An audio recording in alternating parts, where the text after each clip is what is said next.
All right, we're live. There we go. Hello, everyone. Happy Labor Day weekend. What's up? It's been a bit. It's been a bit since my last live stream. I'm Yoko Gucci. Obviously, this is my channel. And this is Adam. What's up? Oop, I can't hear you. Oh, and look who just joined us. Sorry I'm super late, guys. No, you're good. You're good. You're on good. time. You're good. You're good. You just arrived on time. And we just started, so we're good. I don't know about Derek, but we'll just kind of just go through. We'll see if he makes it later. Yeah, we'll see if he makes it later on. But yeah, how have you guys been? I'm doing all right. Like that, like COVID, like answer. It's like, oh man, I'm surviving. Yeah. I just picked up a new job. Today was my first day. Oh shit! And, Nice. yeah, Congrats. So, it's okay. It's something to supplement some income as I try to build up the YouTube channel and whatnot. So Yeah, it's like that. Like I have to live kind of job. No, I feel ya. Yeah. Like I was there earlier today, so I'm like, fuck. It's a long. why day. am I here? Yeah, man. Like after scanning like 30 or 40 like huge like architectural drawings, I'm just like, why the fuck am I doing this? But they're fine. Let's see. Happy Friday, gentlemen. Thank you. What's up, Jay? What's up? Hey everyone. What's up, How y'all James? doing? Howdy. Already off the bat, we're getting shit like this. Is Shrek a kaiju off the bat? I don't even know what to say. Juggless always does that stuff. He's always doing that stuff in live streams. Oh man. Oh wait. Today's his dad's birthday. Happy birthday to your dad. Happy birthday to your father. Indeed. Alrighty. Well, so I guess it's going through kind of like what I wanted us to do, sort of like with this live stream, and if you want to do like future ones, it'd be interesting. Like we all either come from like a film background or we have like some deep knowledge of film.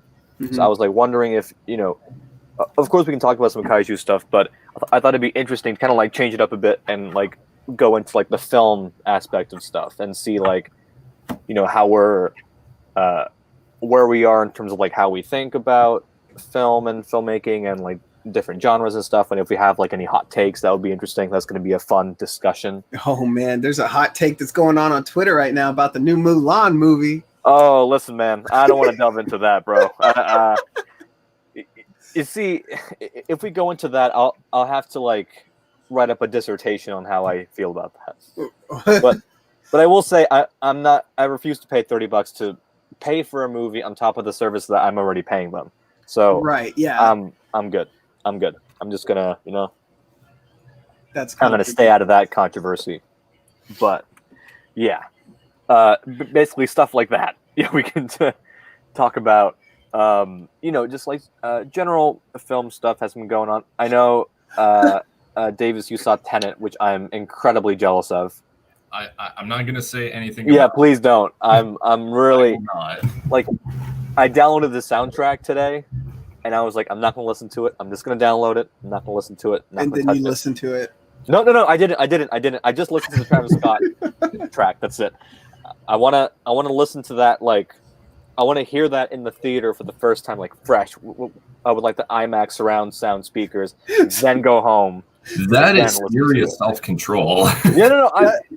It's a lot of self-control. Like I kept passing on my iTunes. I'm like, oh, don't click on it, Yoko. You're stronger than this. Don't click on it. I just click away. I'm like, all right, just go to the Beatles. Just go to the Beatles. It's like put something on in the background. See, like I haven't even watched. I haven't seen it either, but I've heard some things, no spoiler things, but I did hear some things on, maybe it was the movie theater or maybe it was production, but like something about how it's very quiet, or like the dialogue is very quiet and the music is actually overbearingly loud. That's kind of a typical Nolan thing, where he does like to kind of like blare the soundtrack over dialogue. I've never had an issue with it because I've always heard what the characters were saying. I do notice it, but it does, in my opinion, it kind of gives me like a more visceral kind of experience where you're like, oh, like you're in it. Whereas like other blockbusters kind of like go like, all right, so like just move the soundtrack away. Like no one wants to hear it. Let's just hear the people speak. Like just fuck the composers. Like it's kind of like that's kind of like what a lot of like modern action movies do. Is like if you just take the score, it's like, oh, it's a beautiful score. But then like you watch the movie, you're like, I can barely hear the score. Well, I was thinking about that, and it made me start thinking about movies that I have seen more recently. And something that I noticed was that there's a lack of sound. And I don't mean like just dialogue and stuff like that, but like even if you go back to, we'll use King of the Monsters since we've all seen it, no spoilers. I don't want to spoil any other movies, whatever. But like in King of the Monsters, I recognize that like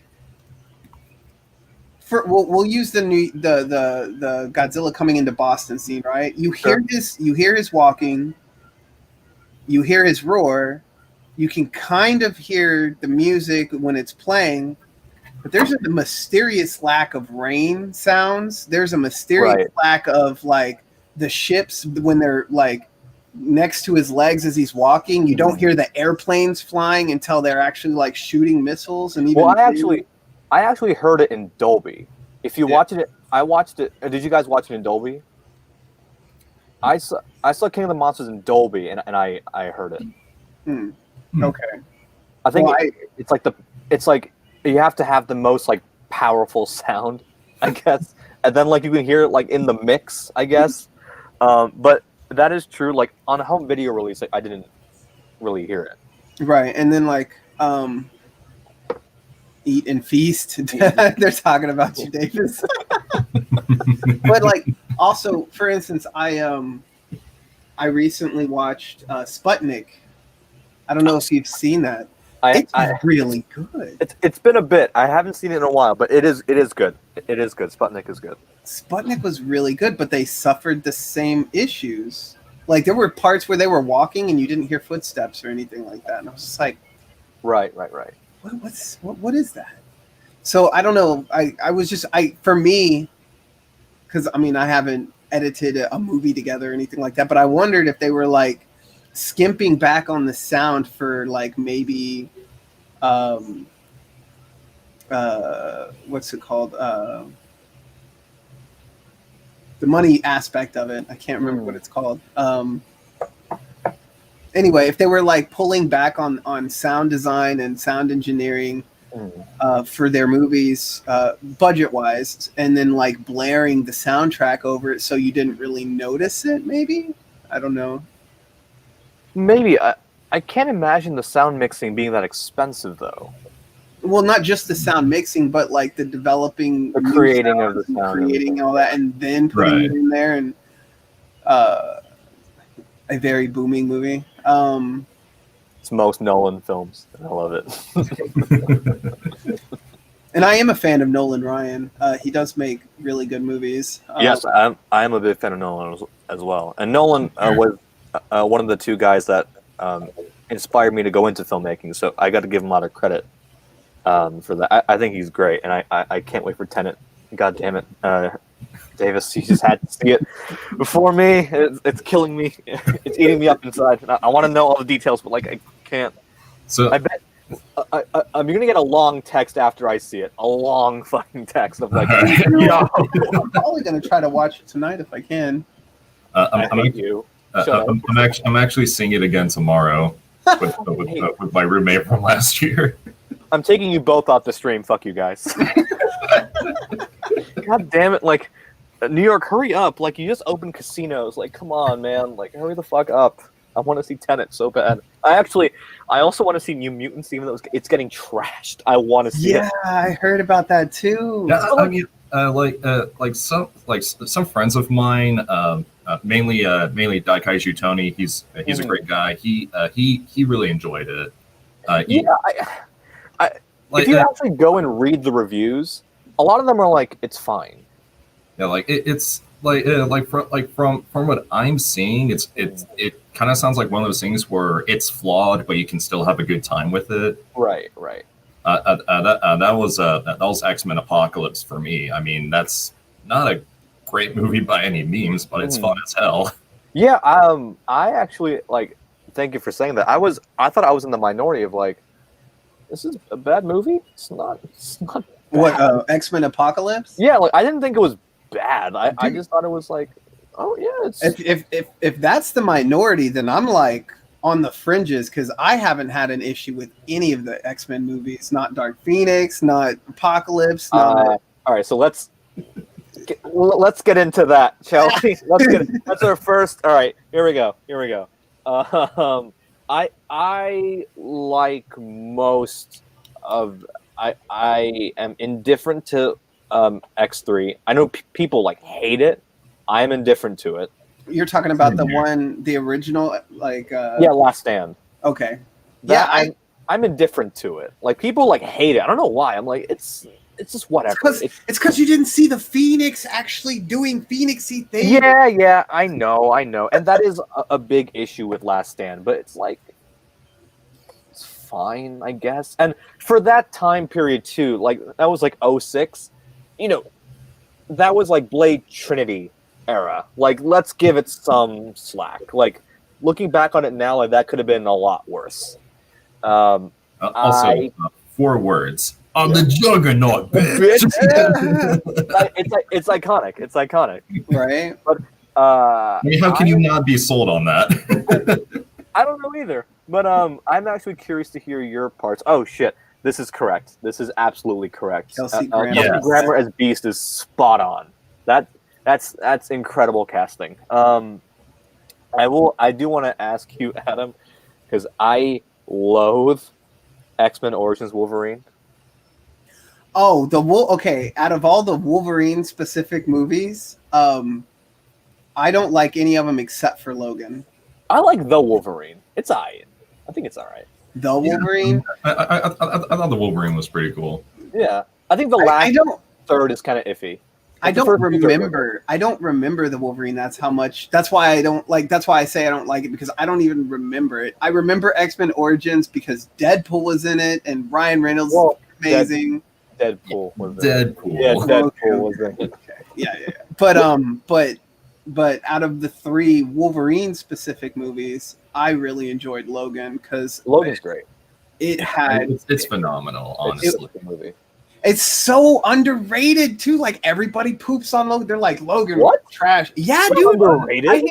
I hear so many people. It's Oscar nominated. It's got like a 90-something% on Rotten Tomatoes. I know. No way. It's underrated. I like in the little circles that we run in. I've heard it get trashed more often than I've heard praise for it. And I'm like, film. Logan is probably the best. It is the best X-Men movie. It's probably the best X-Men related movie. Period. Yes, it is. It is hands down. Probably like the dumbest complaint I've heard for Logan was, oh, he doesn't die the way he does in the comics. Like, right, yeah. Shit, I will say though, like his death in the comics is a nice death, but I thought his death was in Logan is equally as meaningful and symbolic as the one in the comimics. Like, it's totally, it absolutely is. Yeah, I think it should be. I think it was a great, and I remember on opening night, it was opening night Logan IMAX in Lincoln Square in New York, and there was this huge line, and I was thinking like, why is there a line? Like we have reserved seating, they should just rip our tickets and let us in. I'm like, what the hell's going on? And we were approaching the theater entrance, and the AMC lady is like, don't take out your phones. I was like, why can't I take out my phone? And I turned the corner, and there's this gentleman in a black suit, and I'm like, who is that? That's Hugh Jackman. Holy shit, that's Hugh Jackman. And he was shaking everyone's hand as they were entering the theater, and people were like freaking out, and that's why I was like, oh, that's why she was like, don't take out your phones, because it would take forever.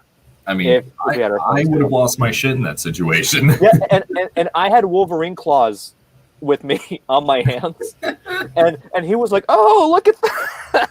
That was awesome. That was really cool. Also, I will address this. I heard it's a ripoff of Children of Men.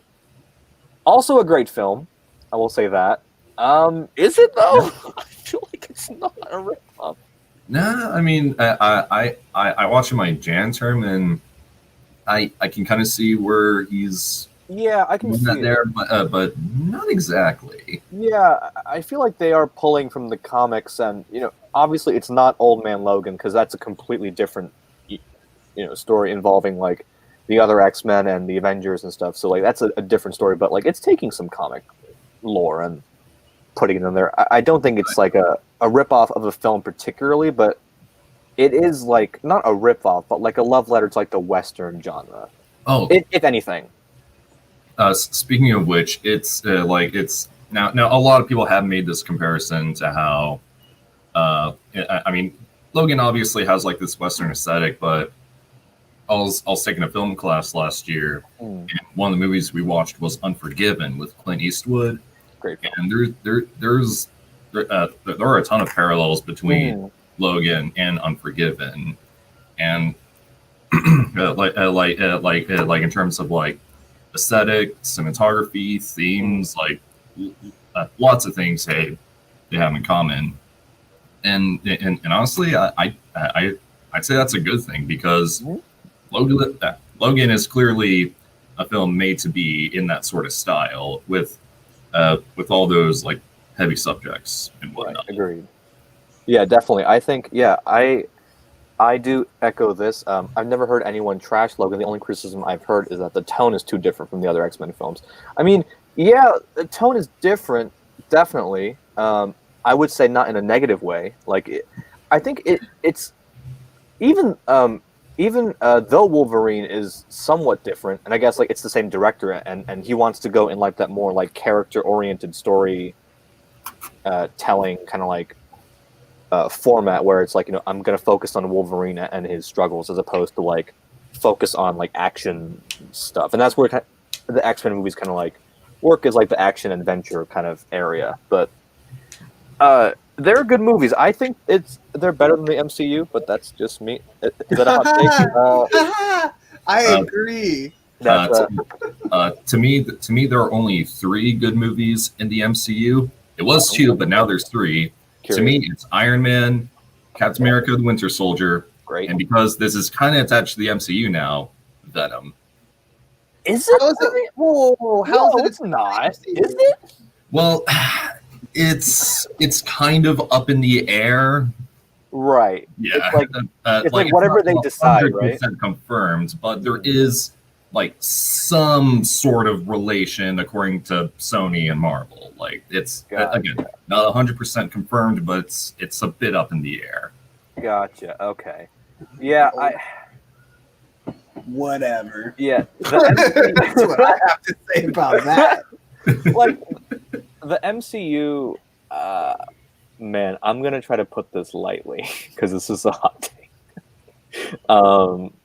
I think as a filmmaker, it kind of baffles me when I see, I guess, the love and attention the MCU gets. I think it's a bit odd because there are things that like the MCU does really well, and obviously, like the MCU, I can't give them enough credit for making the cinematic universe idea.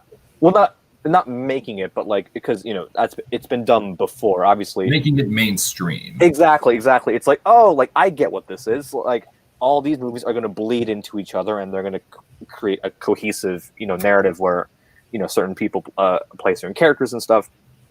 Oh Jesus, Marvel Cinematic Universe more like not cinema universe. Oh boy. Wow, that's yeah. Is that right back. Easy in the chat? The ratio of good to bad movies and X-Men movies is better than yes, that is that's entirely true for me. Yep.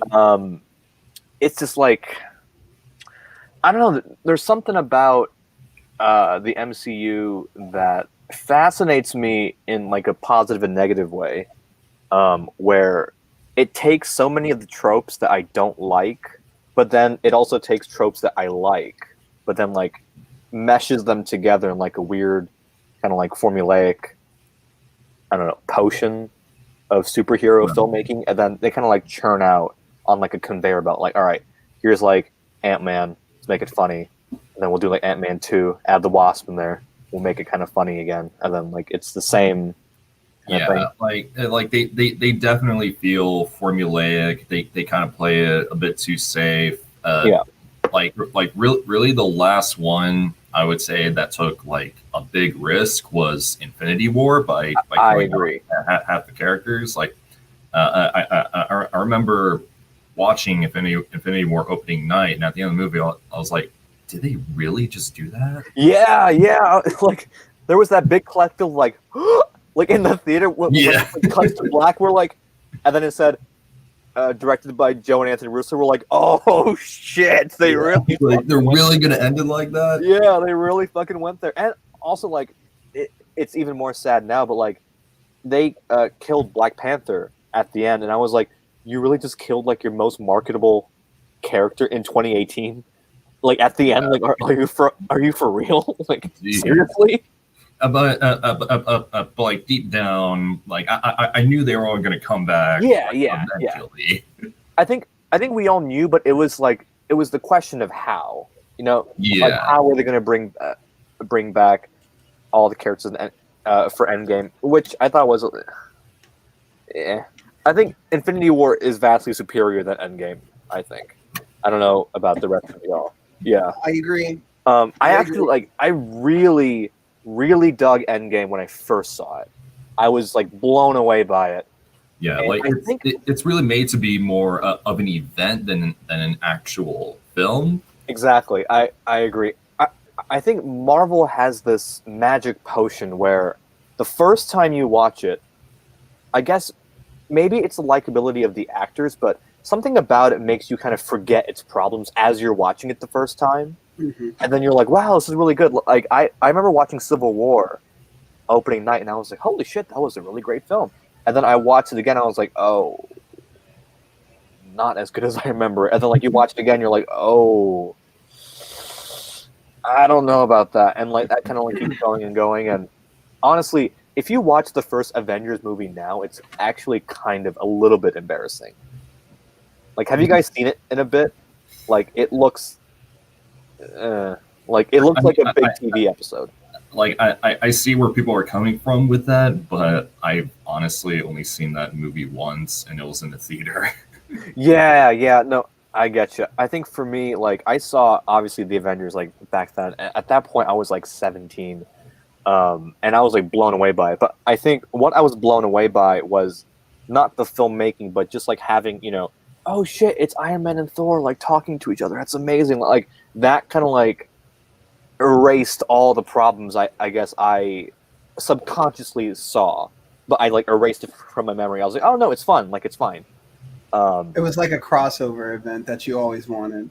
Yeah, but then like as you get older and you rewatch, you're like, ooh, not as good as I remember it.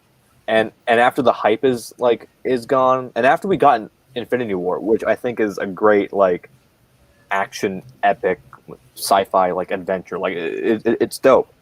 But yeah, the MCU has been kind of like irking me a bit, and they always get like critical acclaim every time, and they get, you know, $1 billion box office revenue, and whenever a film tries to do something different that's not the MCU, it gets trashed. Like Tenet had a couple reviews where it's like it was like humorless. Like, what movie? Why would it need humor? Yeah, like, and also like, haven't you seen Nolan's other films? Like, they don't have like an abundance of humor in it. Like, I don't understand. So, I think like Marvel has kind of. I don't blame Marvel. I think I blame the reaction around it. Right? Like, it's not Marvel themselves. It's like how film critics like take it. I don't even think it has to do with film critics. I think it has to do with the audience. To be honest, I think the foot of the blame needs to be placed at the audience for allowing themselves to be enamored by mediocrity. No, I agree that the audience is usually like not always correct, but there is kind of like a thing where I'm always confused. Like, you guys are film critics. You studied film criticism. You studied film in college, and you know, and stuff. And you are supposed to be this knowledgeable person about film, and that's why you're critiquing film. Like, even though I know a lot of films, like I don't think I should be like a professional film critic, because I still have a lot to learn about film and filmmaking, whatever. And this is all I got to say about film critics, dude. I really don't care what film critics say anymore, because I know that the majority of them, I never did. Like Rotten Tomatoes, for all those in the audience who didn't know, is kind of owned by Disney, if I'm not mistaken. I'm pretty sure one of their biggest. I might be wrong, but I remember reading something about especially like when all of the criticism for like all the Star Wars movies and stuff was coming out, and any other movie that wasn't the MCU and all that. Someone did some digging, and they found out that like a lot of those people that were working for Rotten Tomatoes were getting paid by Disney on the side, I was right. Rotten Tomatoes is owned by Warner Brothers. Yeah. Oh, okay. But I think it's not entirely. I don't actually blame Warner Brothers again. I think it's mostly the reaction that people have about Rotten Tomatoes that I have a problem with. It's like Rotten Tomatoes, like they're just an aggregate. Like they don't review, film. Like they just take the reviews and just put them on a meter and just give the average, right? But people then take that as, like 80%. That's like, that means the movie is an 8 out of 10. But it's like, no, that means 80% of critics gave it a good review. It doesn't mean that it's an 8 out of 10. Yeah, like it's not really based upon a scale. It's the average amount of critics who thought who thought it was good or thought it was bad. Like a movie can have like 100 or 90% on Rotten Tomatoes, and all the reviews will just be it was fine. So Fandango officially owns Rotten Tomatoes, and he's already digging. He's on it. I'm digging. He's on it. He's on the hunt. Fandango. You always got to keep going back and back and back and back. Who's the parent company? I think it's owned by Warner Brothers, if I'm not mistaken. But that could be from a while back. But I will say, like, it does upset me that Comcast, NBC, and NBC Universal. Oh, it's owned by Comcast? Huh. I didn't know that. Shit. The more you know. Owners, here we go. Owners, I just saw it. Yeah, while you're doing that, actually. Yeah, NBC Universal and Warner Media. Warner Media only owns 30% of it, though. NBC Universal owns 70%. Huh. Okay, so that's interesting. I saw this in the chat. Hold on. It scrolled past me, so I have to look. Oh, here it is. Yoko, I know you're a Snyder guy like me. Go for it. I'm hearing rumors Snyder Cut will be released September 5th, 2021. What have you heard? I have heard that rumor. I don't know if that's true. I heard it's not coming till next year, like the beginning of next year. Yeah. The WB, I think the president of marketing, I think somebody said it would be late spring or early summer, which sounds pretty reasonable to me based on the amount of visual effects stuff they have to finish. September seems like a weird date, and also I don't think HBO Max would want to release it so close to the Batman, which is still scheduled to be released in that time. But who knows, because Battinson got COVID. So let's. Yeah, that's a huge shame. Yeah, it sucks, man. Oh, to answer Nerd Cage, Walmart didn't buy Fandango. It's actually the opposite. Fandango, which is owned by Comcast, has purchased digital movie retailer and streaming service Vudu from Walmart for an undisclosed amount, April 20th, 2020. I see. Oh, I'm sorry. September between Suicide Squad and the Batman. Yep. Yeah, I don't think they want to release it in that window because it'll be lost in the shuffle, and I think that's a bad like marketing strategy. Yeah. So I don't think the Snyder Cut will be released in September. I cannot wait for it. As a Snyder Cut fan, I kind of, after seeing the trailers, the movie looks completely different. right, but a lot of people, like all the Zack haters, were like, "It looks like the same movie." I'm like, "What are you No, watching?" it doesn't. I'm like, "No, it." Did fucking you Scott, see the Steppenwolf design? yeah, like fucking Scott Mendelson on Twitter was like, "Yeah, it looks like the same movie, but like extended." And then Zack like went in, and I was like, "Yo, he's going in. He's fucking going in." Yo. I actually would. All right, here's our next thing. I actually would like to talk about Zack Snyder because this is like a hot topic amongst like film people, which I hate. I'm just going to say that Watchmen is my favorite comic book adaptation. I thought it was like everything about it just screams comic book come to life. Like, yeah. the colors, the cinematography, the editing, like it's one of those cases where like the version you want to watch is the longest one. The ultimate. Yeah, because of not only is it like a great, gorgeous film overall, it's an incredibly faithful one too, with the exception of not having the giant squid, which I am perfectly okay with. A lot of that seems to be like a big critique, the fact that it doesn't have the giant squid in there, but I'm okay with it. It totally made sense in the film's universe. Like I'm cool with it. Yeah, I There's agree. so many positives that I'm willing to forgive that. Yeah, same. I think Watchmen is a masterpiece. I can't turn the camera on, but I have a poster of Rorschach, a big Watchmen poster of Rorschach on my wall.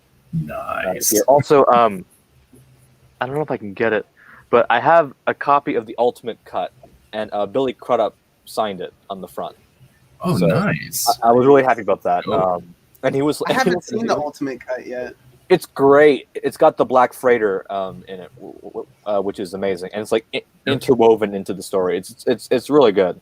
See, that's where I guess that's where you guys got a one up on me, because I didn't even know when that movie came out. I didn't even know what The Watchmen was. I didn't even know it was a comic book adaptation. Mhm. So when the first time I watched it, I had no clue what I was stepping into. Yeah, And I didn't have any dispositions to it. And to me, it felt like watching Neon Genesis Evangelion for the first time. I had no clue what the hell, but it was intriguing. And then you had Dr. Manhattan, and he was like this god character. And I was like, why doesn't he just solve the world's problems? Like, snap. You know, like, but Why isn't he wearing pants? but I did. Yeah, why is he wearing pants? Yeah, like, why is he wearing pants again? Wait, how did he do that? What? Yeah, But- I think like if you're going in without reading the comics, it's like what the fuck? What Yeah. the fuck is happening? It What? was a huge what the fuck moment for me. But I will say this. It because of the way the cinematography was, the lighting, the dialogue, everything about that movie, I had to go back and watch it a couple times because I wanted to like try to figure it out. Like, what the hell am I watching? And then it wasn't until I did some Google searches and stuff. Oh, this is based off a comic book. That's comic why I don't even know. It's like that's why it looks like a comic book. Right. I was like, who put this? At first, I was like, these are some weird characters that someone just made up and put together to make a superhero movie. Oh, no, it's a comic. Alan Moore is like a weirdo. And I say that with love because I love Alan Moore, but that dude's a fucking weirdo. And but all the better for it. Like all the weirdos are great, and they make all the best content. So fucking, I love Alan Moore. But Stanley Kubrick, he was a weirdo. But he was a weirdo. Filmmaker. Yeah, love him. Yeah. So yeah, Watchmen. Thank you for bringing it up. But yeah, I think Watchmen. Martin Scorsese famously said, the Marvel movies aren't cinema, which I think he means not just Marvel. I think he just meant like superhero movies in general aren't cinema, because I know he's not like a blockbuster type, which I think is completely fair, and he has his own thing. Right, So and it's always great when you have like your own creative motifs. Yeah, I'm taking this class on fiction writing, and we were just talking about this subject called obsessions, where like once you create enough like things, whether it be like videos, like literature, works of art, anything, you'll start to notice a trend that occurs in all of your all of your works, Right. and that's essentially your obsession. Right. Yeah. Like, I totally get where Scorsese's coming from, because like I can't expect the guy who made Silence and Goodfellas and Last Temptation of Christ and the Irishman to be like, yeah, more movies are great. It's like I would have never expect that from him. So I get where he's coming from, and I don't even see it as an insult. Like I kind of agree, but I think Watchmen is the closest thing to what Martin Scorsese could consider cinema. I think to any superhero movie. I think Watchmen is the closest thing to cinema in within that genre. Like I think Watchmen and Logan, I think, are the closest things that I think even a hardened film, a cinephile or a film critic could say like, oh, that's cinema. But yeah, I love Watchmen to death. I think it's so good, and it's like it's 11 years old and it hasn't aged a bit. Like it's still honestly, yeah. If they're to do like a re-release for it, and for like a year or a few down the road, yeah, people would probably have no idea that came out all the way back in 2009. Yeah. Again, it has not aged one bit, and that is a huge testament to how beautifully crafted that film was made. Yeah, agreed. I really think like a good film has to hold up against the test of time, and that Right. and honestly, most of Zach's films, like time and time again, like still can't believe the 300 is from 06, or is it 07? 07. Like, can you believe that? Oh, the 300, yeah. Yeah, like that's from 07. Like that's nuts. That's a Snyder movie too. Yeah. That's Oh wow, okay. Did and he make the sequel? and you can tell it's the slow motion, like you can tell, like that, like hyper stylized, like crazy, visual, like that's all, that's his forte. I did not. I didn't. I mean, I guess I should have. And he did the Dawn of the Dead remake from 04. That's also him. He also did Guardians of Ga'Hoole, which I think is He did that. He did that. What? Yes, that's him. That's Zack Snyder. No My way. God. Again, Okay. slow motion owls. You can instantly tell. Well, it's not the slow Okay, motion. all right.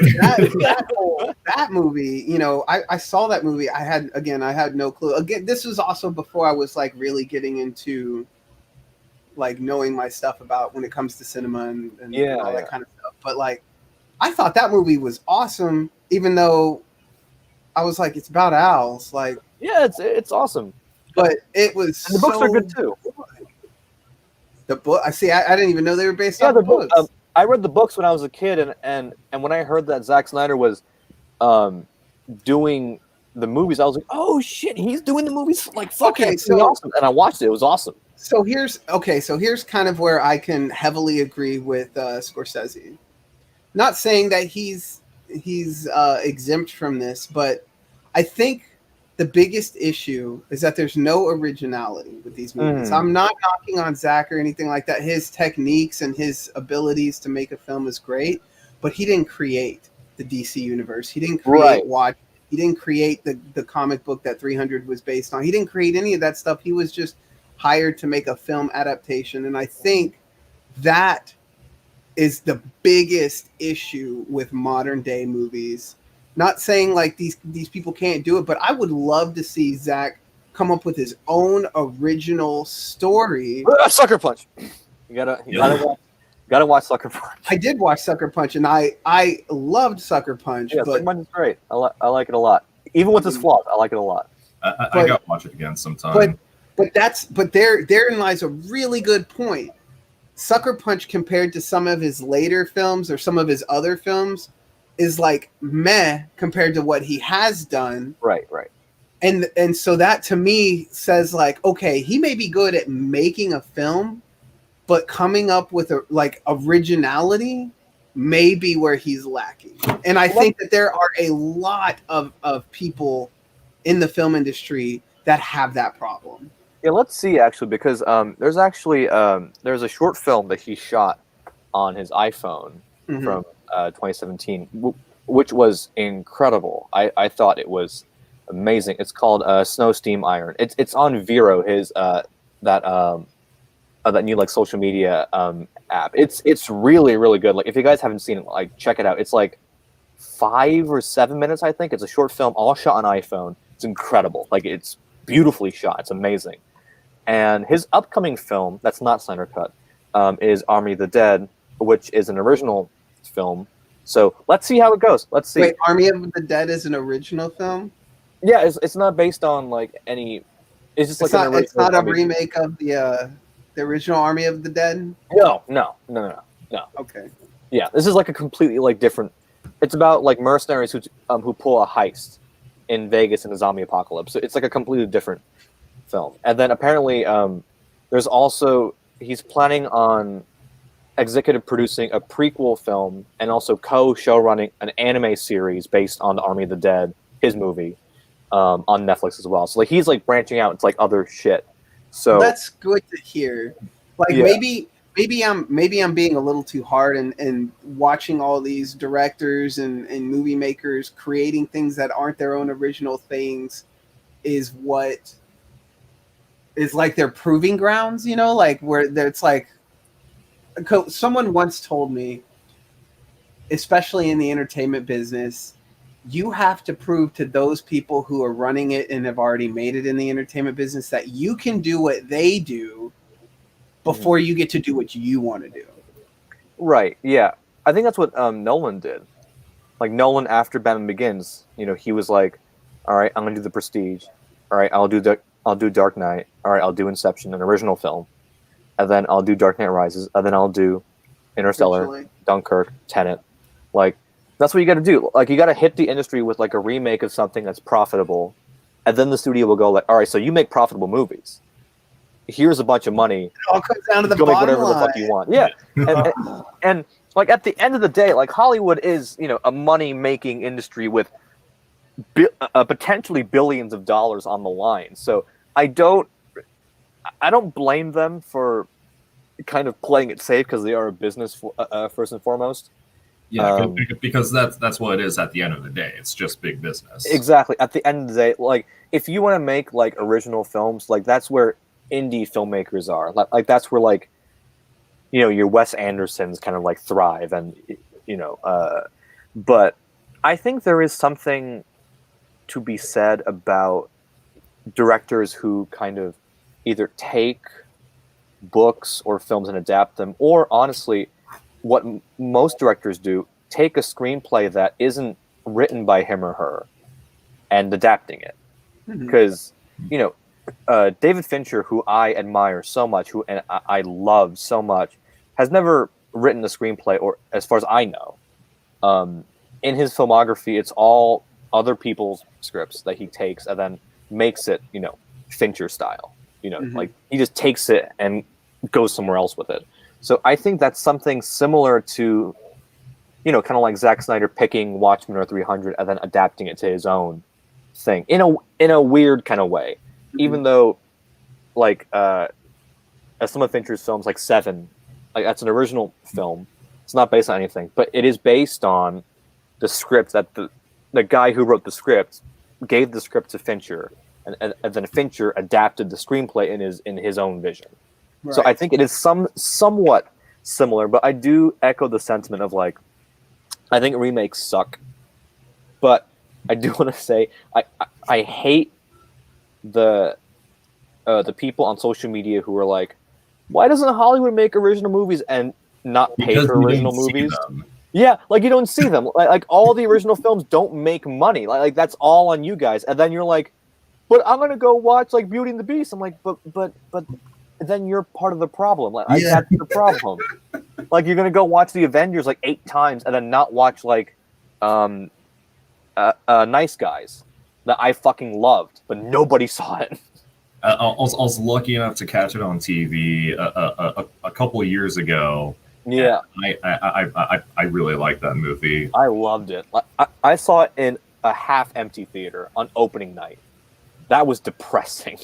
But everyone in that theater was like dying of laughter, and it was such a good time. It's such a good film.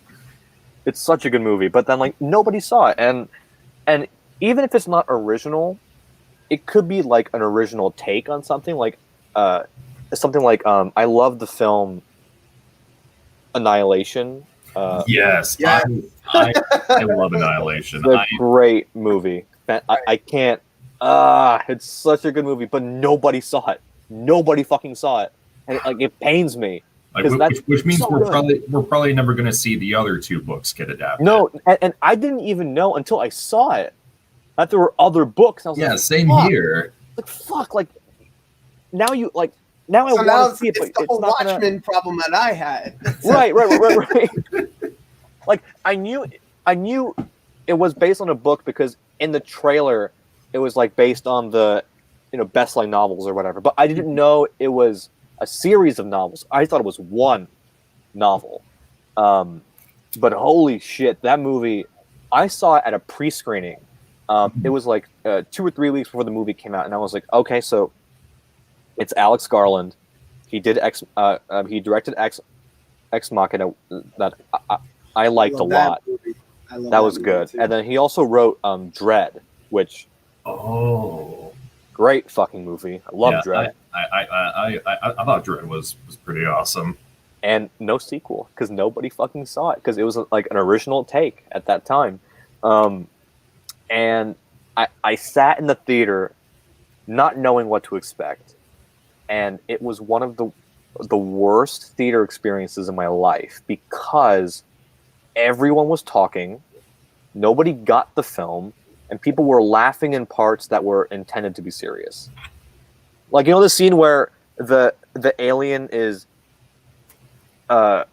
mirroring. Yeah, they were laughing at that part. They were laughing at that and the fact that she was having an affair. Like, it cuts to her, like, in bed, and she's, like, naked and on top of the guy. And, like, it's meant to be... I know it's meant to be a jarring cut, and, like, it's meant to be, like a choice, but then, like, people started, like, giggling. I'm like, the fuck? Like, what are you... Like, how is this funny? And then, like, there's a couple moments, like, I think... I'm forgetting the other moments, but, like... The bear? No, people were actually pretty quiet at the bear scene. That was, like, intense, I think, for everyone across the board. But I mean, people were laughing like dumb parts. At that scene. Yeah, it was terrifying. But people were, like, laughing and talking. And at the end, I remember the lights came on, and I was, like, so in awe. And people were, like, around me. They were, like, so... It's like, what happened? I'm like, oh, my fucking... Oh, my God. Okay, this is one of those. Okay. And I knew from that pre-screening, like, no one's going to watch this. I knew it. Because it's like, no one's going to recommend it. Because they're like, I don't get it. It's weird. There's this alien thing that, like, I don't know if it's an alien or not. I don't know. And people were just like... It's like that kind of stuff. So it's like, that's based on a book, but it's clearly, like, a really original take on something. And I think if you stray too far, people become alienated. And it causes a rift. And I hate that it happens, but, like, I think Annihilation, and not to be that guy, like, I think Annihilation was a bit too smart for general movie audiences. I think people, like, I don't want to sound this arrogant. I really don't. But, like, judging from the people that I saw in the theater, they were like, so, like, what's going on? Like, I don't get it. Like, so are they, like, doubles? Like what? I'm like, oh my God. It's not, you don't sound arrogant. You are stating a fact. And there was a little animated video my cousin sent me not long ago, and it showed Mickey Mouse with George Lucas. And they're in, and it's all animated, okay? It's like, it's one of those, like, YouTube independent animated, whatever. Yeah, it's all yeah. comic. Mickey is talking with George Lucas about Star Wars, and they're, like, riding around in Disney Studios, and they come on this room, and they're talking about Mickey Mouse is talking about Toy Story, and he's asking George Lucas if he'd like to see how they made Toy Story, and they just, and then it shows him, like, shitting out all this merchandise and all this marketing and blah, blah, blah, blah, blah, and that's why it was so successful. But like all the subsequent Toy Story sequels have died down, and yet even with the prequel trilogies and people giving them the trash talk that it doesn't deserve, like It doesn't. Doesn't deserve. It really doesn't. It doesn't. It really doesn't. Really doesn't. The movies themselves still performed way better than the prequel movies did. And there was this one part where Mickey pulls in a fan of Star Wars into this little room, and he's like this big fat guy, whatever. He's like a general audience person. He's like, Star Wars, Star Wars, blah, blah, blah. And Mickey's goes, I kind of understand what he's trying to tell me, George. What's going on? And George is like, oh, I know that language. That's retard. He's speaking retard. Oh my god. Oh my god. Because of all of those people that like the movie The Last Jedi and stuff like that, and how bad it was, and just like, you know, the fans were like super divided after The Last Jedi, which caused Solo, which in my opinion was a decent Star Wars movie, to get boycotted and not make as much money, which ended the anthology movies that we were going to I mean, that dark time as a Star Wars fan. Right, yeah. It was a dark time. But it was basically saying, it was mocking general audiences, especially ones that kind of grew up in this new digital era of streaming and being able to binge watch stuff and all that kind of, like, you lose. There's something about the quality of movies nowadays, which is just, it's really gone down because the big budget runners like Disney and WB, whenever they're making these specific movies, they're just like, let's throw money at it for the special effects and get the visual stimulus going, and maybe that'll work, and then we'll play on nostalgia and maybe that'll work. But you miss out on like the quality acting, the quality script writing. You miss out on like the actual like really good stories that could have been told, and then they change things up. Like let's call Captain America Civil War. Okay, first off, I have a really big gripe with some of the titles that they give these movies, because Civil War, by the way. Yeah, it's not. It's not the Civil War. It's like Civil Scuffle. It's not. I wouldn't even call it that. Like the X-Men were supposed to be in it. The Fantastic Four were supposed to be in it. There was like a whole host Ragnarok is in that as well. Yeah, like there was a whole bunch of things that were supposed to happen during the Civil War. They fought in like a giant city as opposed to an airport. So right, like, all right, great. And you only had the Avengers fighting other Avengers. Like, yeah. Look, okay, like Civil War. Okay, here we go. Sorry, man. I mean, I didn't want to like jump back onto the MCU and specifically target that. What I was the point I was trying to get at was that Hollywood, or I should say media, in the interest of earning profit, which is their whole goal, their business, I get it. In the interest of earning a profit, they have severely injured the integrity of quality movie making. I think I do agree with you to a certain extent. I think I don't necessarily blame Hollywood. I think in essence, I think I blame the audience, because Hollywood, their job is to give what the audience wants. And, you know, they're like, all right, so what do they like? All right, they like this stuff, but not this stuff. Let's not do any of this stuff and do all this stuff. And time again, it's proven that nostalgia sells, right? Like the jokes kind of make things light and playful, and people like things that are light and playful, not dark and realistic or whatever. And I think Hollywood, being the business that they are, kind of takes the numbers and go, okay, so the things that were nostalgic and fun and light sold. The other stuff that was like realistic and gritty and like either long or like violent or sexual or whatever, or like new, is not selling. Let's not do any of that, because we can't lose any more money and do all this stuff because we have to recoup the losses of this stuff.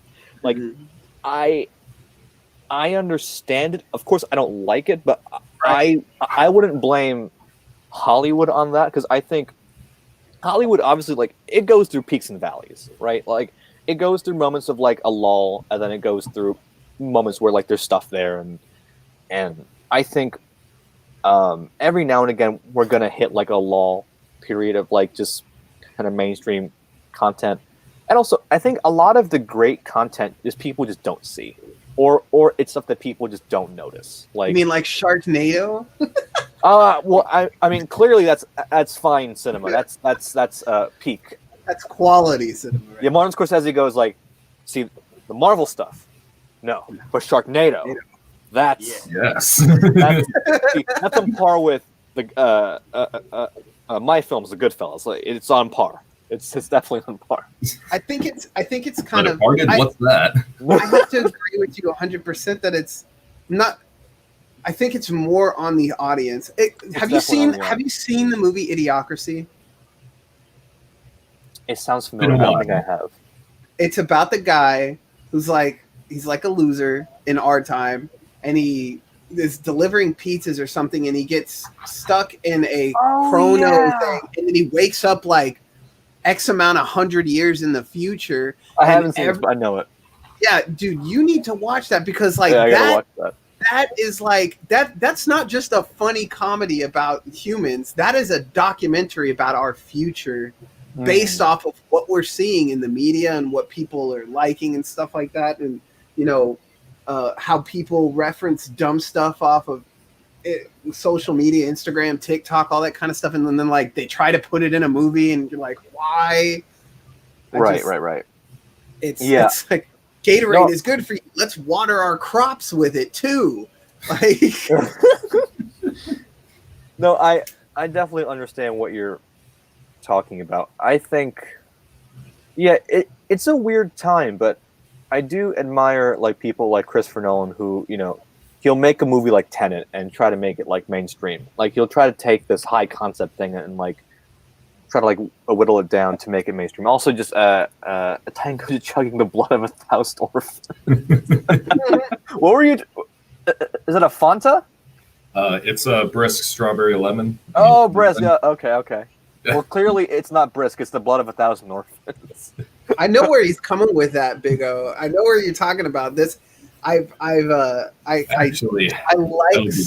like looking into. I've been digging a lot into conspiracy theories, because if somebody in Hollywood would take some of these conspiracy theories a little seriously and then try to make it into a movie, they would. I bet you the nostalgia trip and all the superhero movies would like totally get shut down, because that's what he's referencing. That's not just like, he's not just saying blood of 1,000 orphans. Like, there's a legit conspiracy about human matter, like human DNA type matter stuff being put into things like Doritos, sodas, Fantas, all these different stuff for flavor. That's some Matrix putting them into a battery. Yeah, for real. Like, it's, I mean, yeah, but you know, The Matrix now was a coming out movie about transgenderism, apparently. Yeah, I mean, I don't really have a problem with that, because I really like the Matrix, and honestly, kind of looking back, it is a very interesting way to look at it. I think, yeah, I agree with you there. I think also my thing is like, you know, it's kind of one thing where, you know, J.K. Rowling just says like, all right, Dumbledore's gay. That's one thing, but I think, you know, obviously the Wachowskis, they are two transgender directors who were in the process of like the transition during the production of like the trilogy. So like I can see it, but I kind of wish almost that they said it before. Yes. But I don't. But I don't. How do I phrase? I don't not believe that was the intention. I do believe it. Because this was 1999, which was a very different time compared to how things are nowadays. Yeah, and considering that The Matrix was like this huge hit, I feel like them saying that would end up in them like getting some backlash for it. Yeah, I agree. I think you know what it is. I think it's not her actual comments.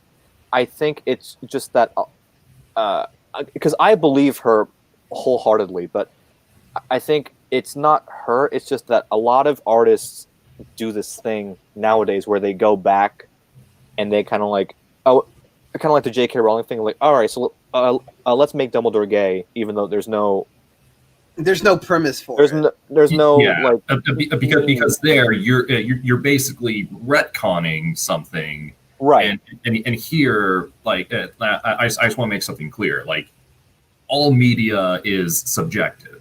Right, Like, exactly. like all media can be interpreted like one way or another.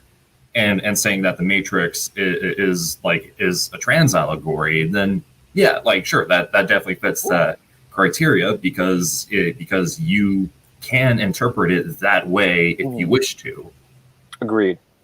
Like, But you it know, wasn't- like he wakes up in a in a different body in a different world. Like, I can definitely see that idea kind of like playing out as a trans metaphor, because like he is kind of like reborn as Neo and not Mr. Anderson anymore. Like, he's no longer Mr. Anderson, even though Agent Smith will forever call him that. But he is reborn as like another person. So I do see that idea kind of coming about. But I do agree with you, Davis, where it's like if you're retconning something to kind of like please a certain demographic, I think that's where I kind of go like, you should have just made him gay in the beginning if you wanted to have him be gay. But in my opinion, I don't think Dumbledore should even have a sexuality, because I don't need to know his sexuality. Like, right, exactly. he's the headmaster of the school. Like, I didn't wonder like, hey, is he interested in guys or girls? Like, I never questioned that. Or like, I don't want to know if Mrs. McGonagall is gay, straight, bi, or whatever. Like, I don't care, because their sexuality is not integral to their character. But if it's a metaphor, I kind of like what you said. I think it's fine to kind of like recontextualize the film in a different lens. And I think I watched The Matrix after she said that, and I actually saw what she was saying. I was like, oh shit, like I actually do see the trans metaphor in this.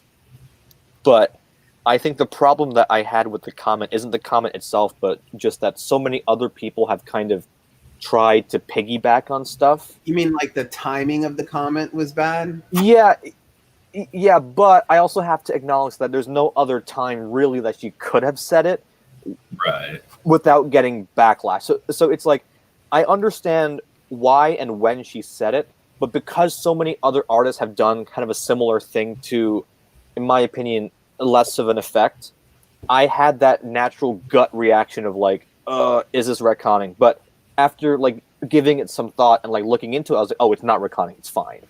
But it's that like initial gut reaction of like, oh no, like, is she doing that thing that all artists do now of like just going back to their art and like changing something without like saying anything? Like, that's what I don't like. But that's what I assumed she was doing at first. But if you read into it, you're like, oh no, like, she's not like this. This comes from a place of truth. But it's that like gut reaction when you see that headline that I thought like, oh no, like I don't want her to be one of those, because like I like her as a director, but it wasn't. So. And also, I think they get way too much hate, the Wachowskis. Like, I know the Matrix trilogy, it isn't the best thing. Like, the Matrix is great, but the other two aren't, like, the best. But, like, they're shit on way too much. I don't care what anybody says. I think part 2 and part 3 are phenomenal. I love Reloaded. I love both. Like, they're... Also, I love Cloud Atlas. That's a great... Have you guys seen Cloud Atlas? Once. I have not, unfortunately. I would recommend it. It's on Netflix. I fucking loved it. Oh, You cool. should watch it. And that's Wachowski. Yeah, it's really fucking good. Like, it's mind blowing. It's like epic. I do not like Jupiter Ascending. That was really bad. I'm sorry. That was bad. That was bad. But yeah, the Wachowskis, they're making Matrix 4, which I don't know how I feel about that, to be honest. Yeah. They kind of bookended that story. So I don't know. Hard ended that story. Yeah. I actually, I read an article like soon after they announced Matrix 4 was coming out, that kind of angered me, because, and this would be like a bit of a story, but like the headline was like, you know, I think it was something like Lana Wachowski is breaking new grounds as the first trans like blockbuster filmmaker for because of Matrix 4, and I was like, wait a minute. Lana Wachowski was already a woman when they made, I think, Speed Racer. I think she was already Lana. She also made Cloud Atlas. She also made Jupiter Ascending, and she also made Sense8 for Netflix. Like, she was already doing stuff, and yet the media kind of went like, no, it's because of Matrix 4 she's like this big important figure for the trans community as director. But I'm like, no, she's been doing great stuff for like a decade before even the Matrix 4 was even greenlit. So it's like you just pick and chose like the wrong movie. Like, you should have been championing her from the beginning, but you were like, no, I had to wait because it's not topical, so I'm going to choose the Matrix 4 as a topical way to like segue her legacy. I'm like, no, she's been Lana Wachowski from like 05 or 06, I think, and she's been making blockbusters in Hollywood. So Kaimo says that the credits for the Speed Racer movie is the Wachowski brothers. Oh, okay. So it's after Speed Racer then. But yeah, like even without Speed Racer, which I think also gets too much hate. I think it's a fun movie. Yeah, it is.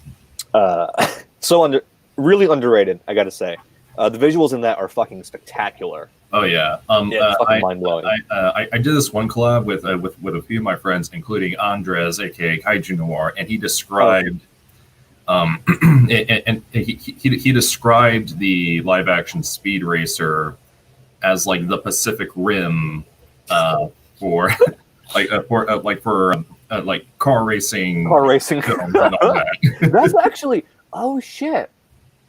Holy shit, that's actually a really good explanation. Like, that's a really good description for Speed Racer. Holy shit. Yeah. I might steal that. I'm sorry, I might have to steal that. That's so good. Yeah? The Pacific Rim of race car movies, that's so fucking accurate. Holy shit. You just blew my mind just now. Holy fuck. Like, that's going to be the pitch. Oh shit. Never Look seen. who joined in! Yay! I'm sorry, I got out of school so much later than I thought I would. It's fine. You're good. You're here with us now. What's up, man? What's up? How are you? Good. There's been a lot of hot takes in this live stream already. Oh, good. Nice. You ever seen Speed Racer? 1,000 years ago, yeah. 1,000 years ago. 1,000 years ago. Would you agree, Derek, that Speed Racer is the Pacific Rim of race car movies? Of the sure, yep, yeah. Yeah, see? Like, yeah. Oh man, like I might have to that's such a good description of it. I might have to steal that. That's really good. I think we should use stuff like the Pacific Rim of like insert genre here. That should be like a new thing. Yeah. That's the meme. We got to spread that on Twitter. That's the Pacific Rim of like the Western genre. It's like, oh boy, I wonder what that's going to be. Actually, Pacific Rim, how do you guys feel about Uprising? Because I'm kind of indifferent to it, but like apparently a lot of the fans like hate it. I'm like, oh shit. I'm like, hey, I just think it's just kind of like light fun, just put in the background. I can like enjoy it, and I know it's not the first one. I get it, but like people like really hate it. I was curious what you guys thought about that. I honestly don't care too much for it. It was like I mean I enjoyed it the first time, but like as it kind of settled in, I kind of started to realize, oh, maybe it wasn't that great. Yeah. I wouldn't go as far as to say that it's like the worst thing ever. Right. There's still some fun bits here and there. I kind of felt like some parts of it were a little mainly the kaiju, because I kind of felt that they were a bit too samey, and none of them really stood out to me, as opposed to the first film where they're all very unique, and you're able to know a lot of them by name, like Yeah. Scunner, Slattern, Otachi, Leatherback, like all these different, unique and interesting designs. Whereas here, you can totally tell that it's something completely different. Yeah, I agree. And I feel like how far it kind of strayed from the first movie, kind of turned me off a bit, because I really liked the first Pacific Rim. Same. Yeah. So that's my take on it. I just don't get like the hate. That's my thing. It's like I just thought it was like, oh yeah, it's whatever. Like it was disappointing a bit, but like people like really like rag on it. I'm like, I see where you're coming from. I get the criticism, but like the sheer passion of hatred, like I just didn't like. I guess the movie didn't like muster an emotion out of me. It just kind of like came and went. So I didn't see that like that hatred or love, like either side, like I wouldn't get. I think part of it kind of has to do with how the first movie was such a personal film for Guillermo del Toro. Yeah. And how at first he was going to do Pacific Rim Uprising, but got switched over to producer, and it was that change in artistic style, and that just didn't sit well with people. Yeah. I wonder if he was sitting in the back going, should have let me make the movie. He's like, well, I'm just gonna say that Pacific Rim, it wasn't intended to be like this grand cinematic achievement. Like it was basically Del Toro's like personal love letter to like Japanese sci-fi. Yeah. And it's a really damn good one too. I really liked how when creating the Jaegers and the kaiju that the artists were told not to look at any prior examples, just come up with something completely original. Yeah. Even though Knifehead looks a lot like Giran from Camera Films. yeah, definitely. Yeah, I think Pacific Rim is a good film, and looking back on it now, like its use of color and scale is still like holy shit. Oh yeah. Like, I don't even know how you did any of that. Like it's so good. It's such a colorful film, and we don't get movies like that anymore. Like the super Honestly, like we do not vibrant, like colorful, like this weird, like wacky. Like that's only something Del Toro would make, I think. Like nowadays, like it's not like mainstream, you know. So like, I want to see more stuff like that, but I don't know who's the entire I Hong think Kong the sequence is phenomenal. I think the closest thing we've gotten recently, or since Pacific Rim, the closest thing we've gotten to a movie in the kaiju genre as stylized is Kong Skull Island. You know, that's another movie with a very strong sense of color and a very strong sense of style, and they both kind of originate from the same passion of the same exact shows and whatnot. This deep love for anime and for giant robots and kaiju and everything else. And so that's probably the best example other than Pacific Rim recently that we've gotten, which I think is the problem with Uprising, because you have such a stylized movie with Pacific Rim that throws down so hard, and then you get to Uprising, which is just bland. Its biggest sin.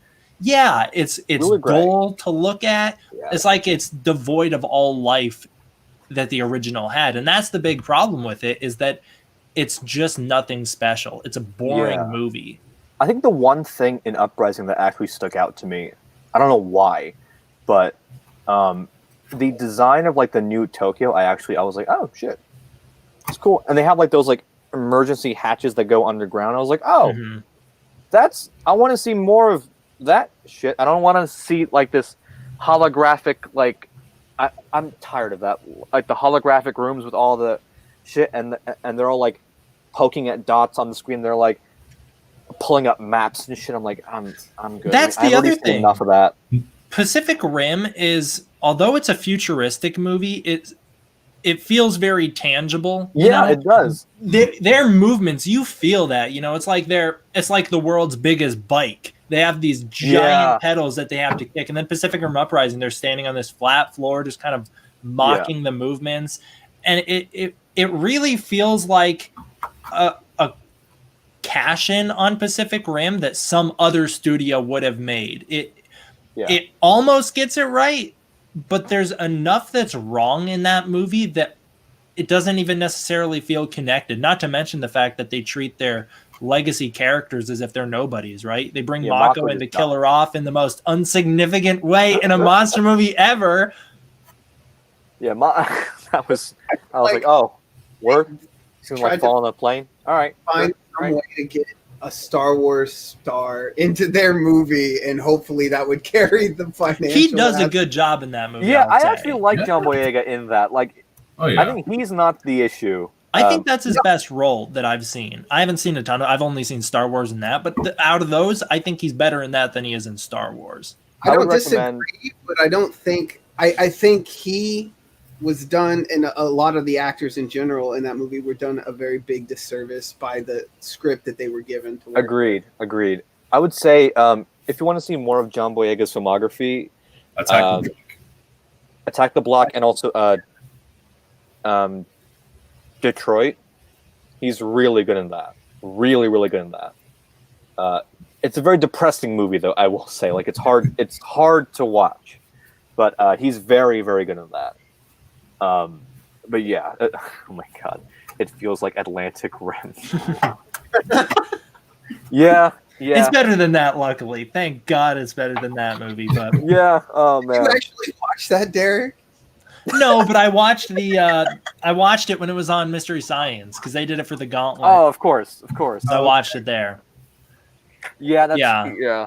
The other thing with Uprising, well, first of all, I don't know if you guys have experienced this, but like, you cannot make videos on Uprising on YouTube. Is it Universal will crack down on you for for having a still image of that movie. They will come after you. So I've only made like 5 Uprising videos when I wanted to do video essays on that movie, because that's a movie that I want to love so badly, because I love Pacific Rim. Mm-hmm. I want to love it so badly, and it, like I said, it almost gets it, but there's just some things that I think are easy to fix that it misstepped on. And one of the biggest is music. The music in the movie is generic. And when they try to use the original Pacific Rim theme, because it's boring. It's not good music. Agreed. That was one of my biggest complaints about it, was like, whenever you're watching the first Pacific Rim and the monsters show up, you hear that bum bum bum. Yeah. Like, in Pacific Rim, you don't even recognize when the music comes in. I did what we were talking about with scores and stuff. Like, I did a re-edit of Uprising for a video essay about the music in Pacific Rim Uprising that I never got to share because I posted it on Twitter and I got whatever the hell, a DMCA or whatever it's called. I got a notification where it got taken down and they were like, don't post that again. Mm-hmm. And then I posted it on YouTube on an alternate account and got a copyright strike. Oh my God. So they don't want you to mess with that movie. And it wasn't like a re-edit of the full thing anyways. It was like specific sections that I rescored. For instance, when Mako's helicopter crashed, I put the music, her theme song from Pacific Rim 1, I put that over the clip of her crashing so that you had that emotional tether. And no, Universal said nope. Wow. But yeah, that's another big issue. How dare you fix our movie? Oh, I know. Actually, before I hit the bathroom real quick, Davis, you got hit by Sony. Yeah. For Mothra. They claimed my review for Rebirth of Mothra 2 after I made it public. Because whenever I make a new video, I have it unlisted to where people who are supporting me on Patreon can only look at it, and then after like 24 hours or so, I make it public. But like now the thing is, like, usually when I upload something, there's either like a claim right off the bat. That was the case with my reviews for Kamen Rider Zetto J, Space Runaway Idion, and Char's Counterattack, where as soon as I uploaded it, even though it was unlisted, it got a claim. And I'm always quick to share with my patrons so they get it right away. So I look at that and I'm like, okay, I have some time to go back, re-edit it, and because the way Patreon is set up, I can always replace the link whenever I upload the re-edit. That was the It's- quickest and- bathroom break I've ever seen in my life. It's like What was bathroom that? break. Oh, Damn, my bad. Came back in 15 seconds. I'm quick, man. Yeah. I can be real fast. Sorry. So there's that. I did get a claim on my Rebirth of Mothra 2 when I uploaded it for the first time for my patrons, and I was like, okay, I'll go back, fix some stuff here and there, re-upload it, unlisted, replace the link on my Patreon page, so it's like nothing happened at all. But after I made the re-edit public, they Sony, not Toho, Sony, the guys who are distributing the film, who they don't even own the movie, they're distributing it. They put a claim on my video after I made it public, as opposed to as soon as I uploaded it unlisted. And the part that they claimed was the moment where so at the end of every video, I plug in my Patreon, say thank you to my patrons and all that. That's the part that they claimed, not anything else. It was that part. Jesus Christ. What? Classic. That makes no fucking sense. Universal actually did the same thing to me for Uprising. Now that I think of it, it was I did a piano cover of one of the trailer songs for Uprising, and I used footage of the movie in that piano cover, and I had posted it unlisted, or I actually posted it private. I posted it private, and there was nothing, no copyright, anything. And then I posted it public, and it stayed public for a little while before getting a claim. And they claimed the section of me playing rather than the section of the trailer playing. So, Jesus Christ. awesome. Oh my God. Yeah, that's Jesus. And they Yeah, recommend, they're like, you have to upload your videos like 2 days in advance or something. I don't think that matters. I don't think they care. That, They're just going to claim it at whatever. all. Yeah, they'll claim whatever at this point. Like it's a problem. Yeah, that's. I'm sorry, dude. That to the both of you. Like that's. Oh, that's they're really not fucking dumb. Just got claims. You know how many songs I've remade that have got hit with claims? Yeah, you. Actually, I had to. This current YouTube channel. This is my fourth one. Damn. Because I still make like fan trailers, and they'll like take them down and like give me copyright strikes. And this is my fourth one, because I think the first channel I've ever had, I was like 14 or something like that. So it was like from a while back, but it's so stupid. So I have to be really careful about the content like I like release. So it's bad. It's not great. Also, yeah, it's just like I just want to make videos, man. Like it's not that guy. Like please, like it's not an issue. Oh, did TitanGoji freeze? Yeah. I mean, it's a good image to freeze on. He looks very angelic. Yeah, he does. I watched it happen. There he is. I watched it happen in the StreamYard, and then I watched it on the YouTube On the playback. YouTube. And it's like he reached out, and right as he enlightened, it froze. Yeah, the campus Wi-Fi here isn't the best. Oh Yeah. boy, I'm sorry. Man. Yeah. Oh, by the way, Dave, as I was going to the bathroom, I came back and I wanted to pull this up. This is the Watchmen Ultimate Edition cover with Billy Crudup's autograph. For a second, I thought you were grabbing some Buffalo Wild Wings for a moment. Is it the stand? But honestly, that is really cool. Yeah, this I treasure a lot. Like this is really awesome. And like on the back, it has the Black Freighter on the back. I actually own that like that very this box. that copy. Yeah, that box. Billy Crudup looked surprised. He was like, "Oh shit! Like I didn't know we had one of these." And like he signed it. I was like, "Oh shit! All right." Like even you didn't know this existed. What were we talking about? All right, YouTube shit. Yeah, I can't imagine for you guys though. Like the both of you, like I'm not, well, all three of you actually. Like I'm not like super active on this channel. Like I'll make like a trailer like every now and again, but you guys like constantly have to make like these videos, and like it must suck to like work so hard on a video and then like at the end get that strike and you're like, fuck, I just spent like hours on this. Like what the fuck? Like, are you serious, guys? Like for real?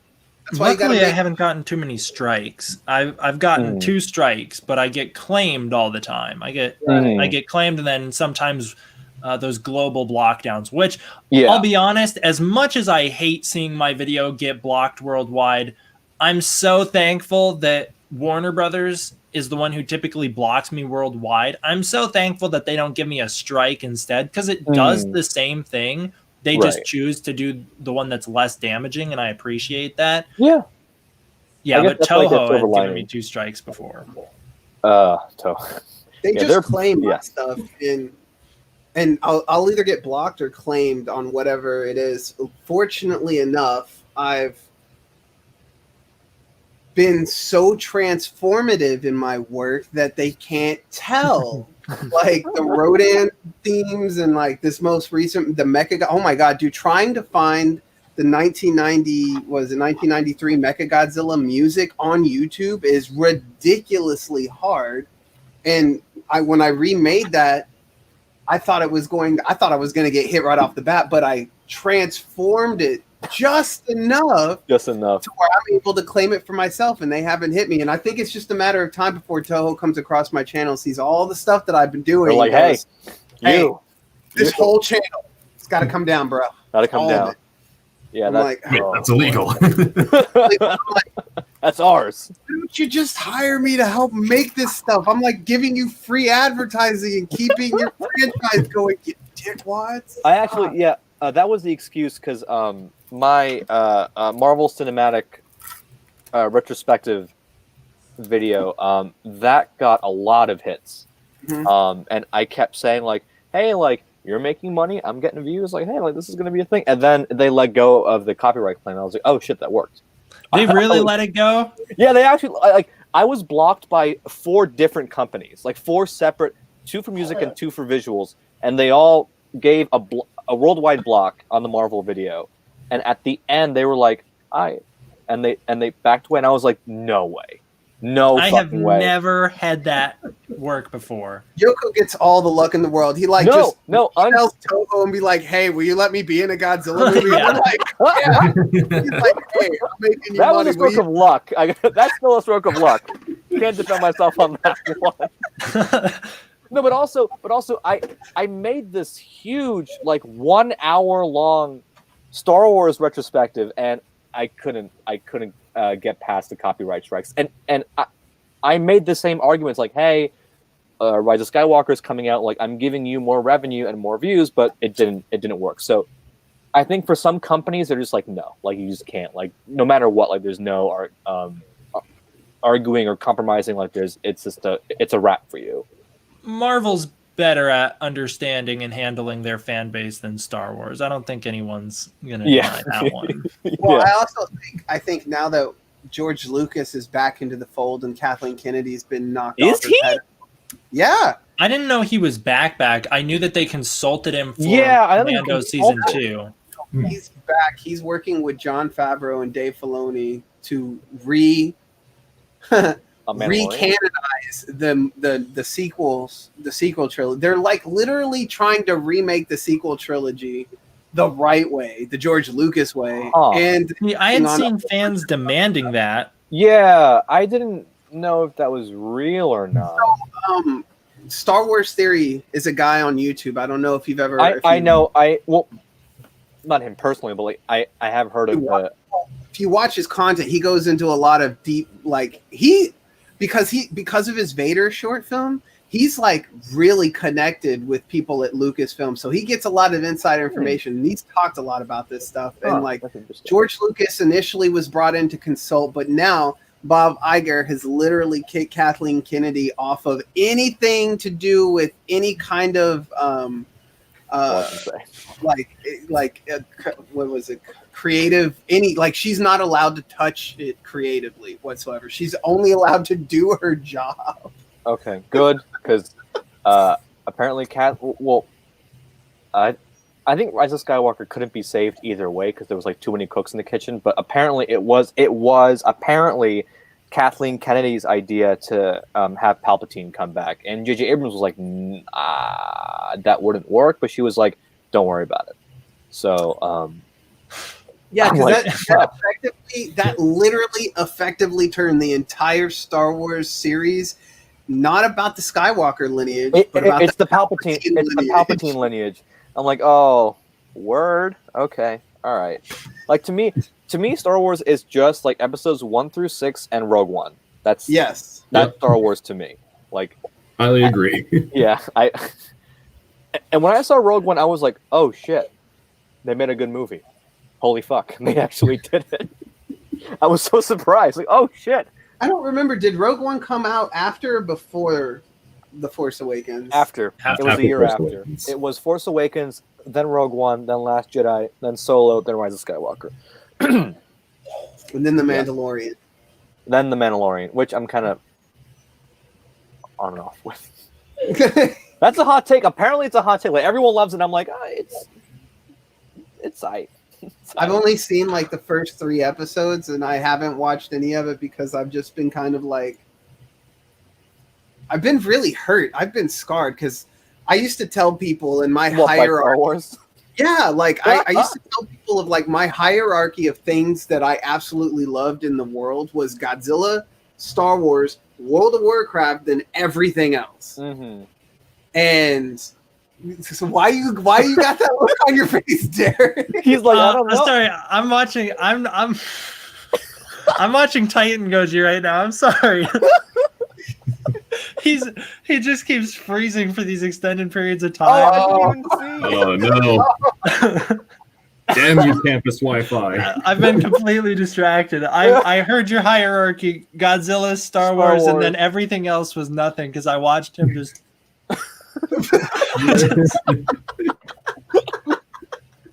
No, but Adam, man. I'm with you. Like, to me, like, my most important like franchise is like Godzilla, and then Evangelion, then a tie between like Star Wars and DC Comics, and then like Marvel and like everything else. Yeah. Oh, and put Lord of the Rings in there somewhere.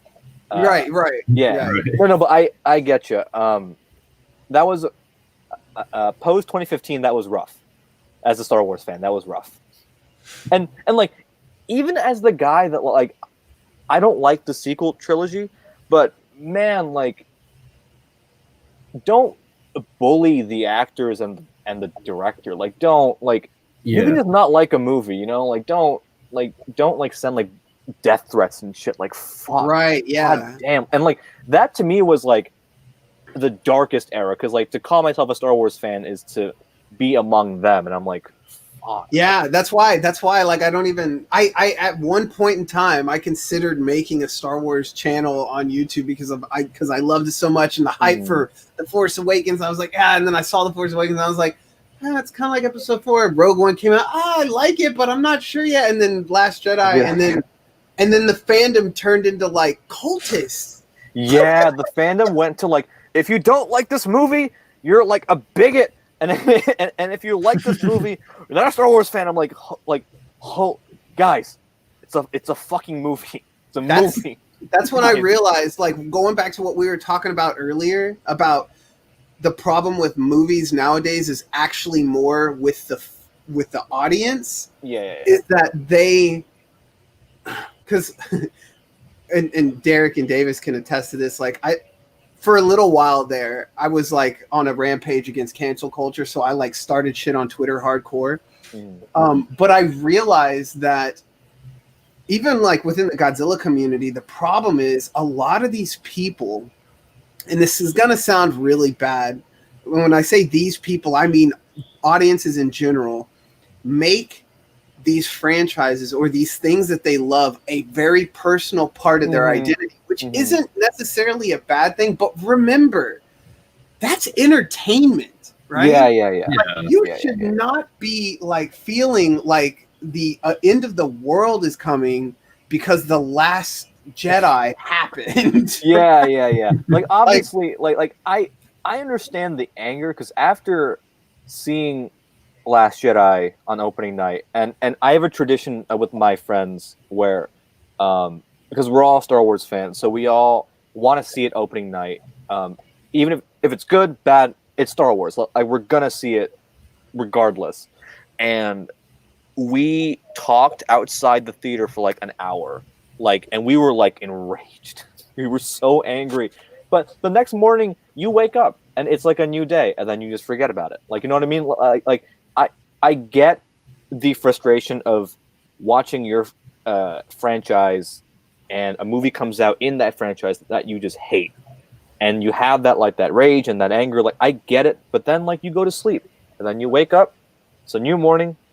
You know, you eat fucking pancakes. You put some like nice calming music. You're all good. Like it's just a movie. Just forget about it. You know. But and obviously, like, you know, Godzilla is a huge part of all of our lives in this chat, obviously. But Right. of course, Godzilla is part of my identity as an individual because I love it so much. But it's like I'm not gonna like lose my shit if like the next Godzilla movie isn't good. Like, like Right. I'll lose my shit in the moment, Yeah. but like after an hour, I'll just be like, that was trash, and then like I'll just go on with the rest of my life. Like it's a movie. Like I know it's important, and that's me as a filmmaker saying it, but like it's a movie.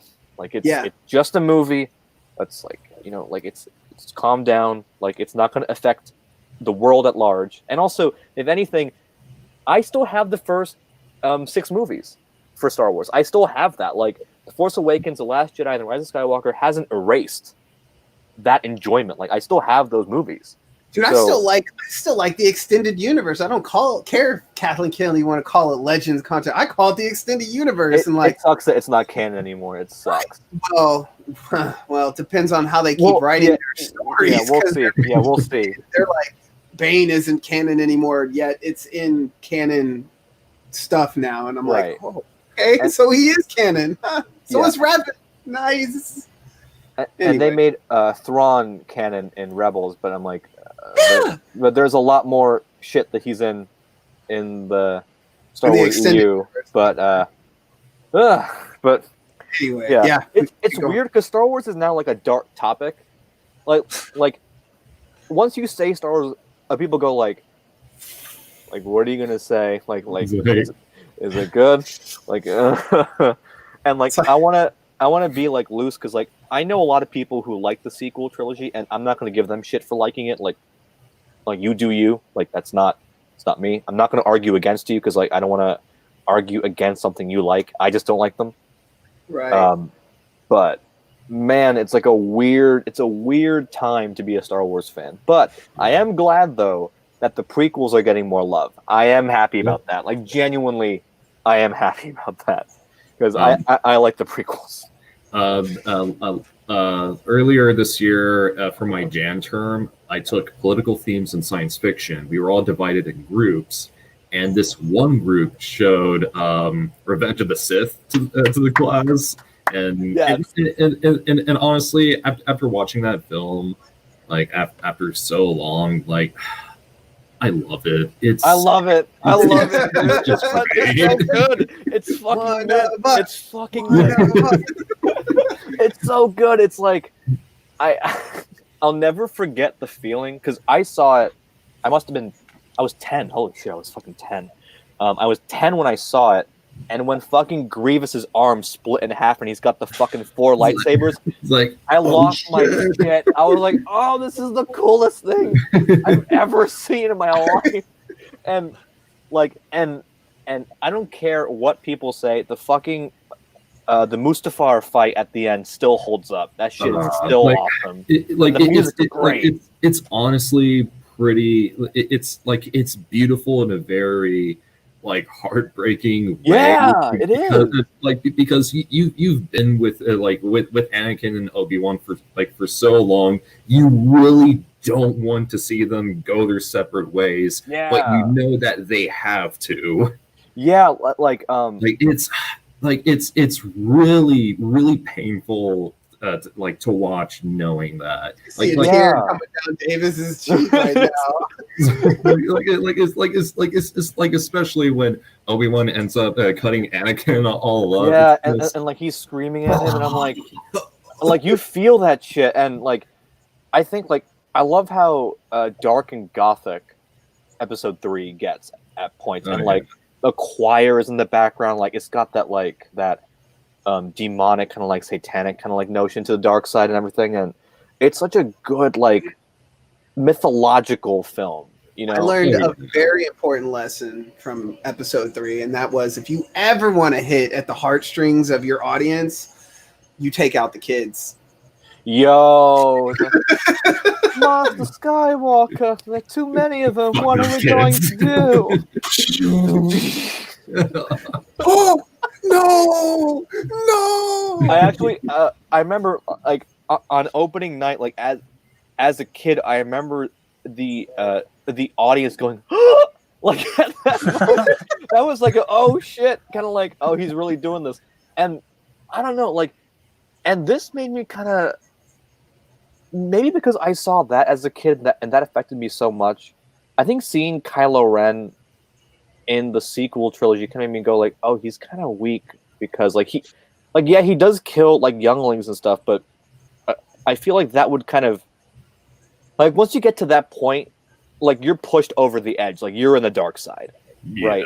But Kylo Ren keeps like teetering, like through and through, since like Force Awakens, and even more so Last Jedi, and then even more so in Rise of Skywalker. But I'm like, didn't you kill like kids? Like that's like the darkest shit like you can possibly. Did he kill kids? When did he kill kids? I don't recall. He burns down the temple, right? He burns down the temple. Yeah. Does he kill kids there? Destroyed entire planets. Well, he just That's true. He kills the Jedi Academy, which I'm assuming must have had some like at least teenagers, right? That's how badly it was written that we don't know. That we don't know. Yeah, there we go. There we go. As for the planet destruction thing, I think there is. It's so much more. You have no connection. It's just like a world. So I don't think like, oh, he destroyed a planet, so yeah, he's on the level of killing kids. It's a totally different thing to pull the trigger on something that large in scale, as opposed to being the one to actually go there and chop these kids into bits. You know? Yeah. The reason why totally different kind of. The reason why it was such a bigger deal in the Star Wars prequel trilogy is because you first see the little ones in the Attack of the Clones training with Yoda, and Yoda makes that Kenobi one or whatever, and they like he's trying to find Kamino, and they're like, and the kids are like, oh, it's probably taking the database and stuff. Yeah, they play a vital, like to a degree, they play, even though it's minor, they play a very pivotal role in explaining and getting Obi-Wan to find Kamino, and then you see them again in episode 3, and you're like, it's the kids that, oh, hell no. He's like, oh no. Yeah, George Lucas pulled no punches with that shit. Like, and that's what I admire about the prequels, man. It's like, they took so many risks, but like all the right risks. Not like The Last Jedi risks, where it kind of like, I don't want to say ruined, because it sounds too subverted heavy. Expectations. Subverted. I hate that term now. I hate it so much. Like, they're like, oh man, we're just gonna do the switcheroo. Oh boy. And now, I actually, I wanted to rewatch that scene in Last Jedi for some inspiration, because it always struck me for some reason. But now I think it doesn't make any sense after Rise of Skywalker. There's that scene where Rey falls into that pit, and there's like a million of her, and like she snaps her fingers, and like it goes down the road, and then she sees like two silhouettes who are supposed to be her parents, I guess. But I can throw this question out. What does the snap and the echoing effect, what does that represent for the character? Spider-Man's death. Spider-Man's death. A lot of money they spent on special effects. But it's not even like a good effect. Like, it kind of looks bad. But I'm like, I always wondered, like, what does that mean? Like, that means, and it just, that means Bob Iger was coming in the future to knock Kathleen Kennedy off her pedestal. I was like, oh, you're gone. Yeah. Because, I kind of wonder. I know a lot of people gave Rian Johnson a lot of crap for that movie, which, granted, he was the director, so on and so forth. But knowing what we know now, and especially with all of the people that were involved with the Star Wars, namely the actors now coming out because they're no longer like attached to Disney, they're all shitting on it. They're all shitting on how there's a great video on those movies. There's a really great video. It's a short like snippet of an interview where Adam Driver forgets the title of The Last Jedi. Yeah. Have you guys seen that? Like he's in an interview and he goes like, so we just set up Kylo Ren in The Force Awakens, and then he goes into the second one, and I'm like, oh my fucking god, you forgot the title of your movie. Are you for real? Like, it's at that level, and I think, look, Rian Johnson, I can't shit on him too much because I love Looper. I thought that was a really great film. So is Knives Out. Yeah, but my thing is, I think that somebody should have read that screenplay because Rian Johnson had a lot of creative control, which I admire about Lucasfilms. They're like, here, just go. It's like, do whatever you want. I'm like, I like that freedom, but at the same time, I think somebody had to read that script and go like, yeah, Ryan, this won't work because of this thing in the canon and this thing in the canon and this thing in the canon. His name was Mark Hamill. Yeah, for real. Yeah, that's true. For real. That's true. Mark Hamill was like, yo, what's up with this? Like, yeah, he really tried. Like, yeah, oh my god, it sucks. I remember when they were doing like press tours for Rise of Skywalker, and you had these people interviewing all the actors and actresses, and they would always ask them, do you plan on being in another Star Wars movie or show? And the answer was always the same. It was just, I don't know. John Boyega's like, they're not gonna put me on. They're not gonna put me on Disney Plus. They're not gonna put me. Oh my god! I'm like, oh Jesus! Like, I love John Boyega. He's just fucking going for it. Oh yeah, yeah. He's like, he doesn't give a fuck. I'm like, oh dude, I love you, man. Like, you're really, he's great. I gotta work with him one day. He seems like a cool dude. Derek, I'm curious. Are you not a Star Wars person at all? Because you've been oddly silent in this. I'll take it or leave it. Honestly, it's a franchise that I always forget that I like. It's like I'm never in the mood to watch Star Wars, but when there's a Star Wars movie on, I'm typically enjoying myself, if that makes any sense.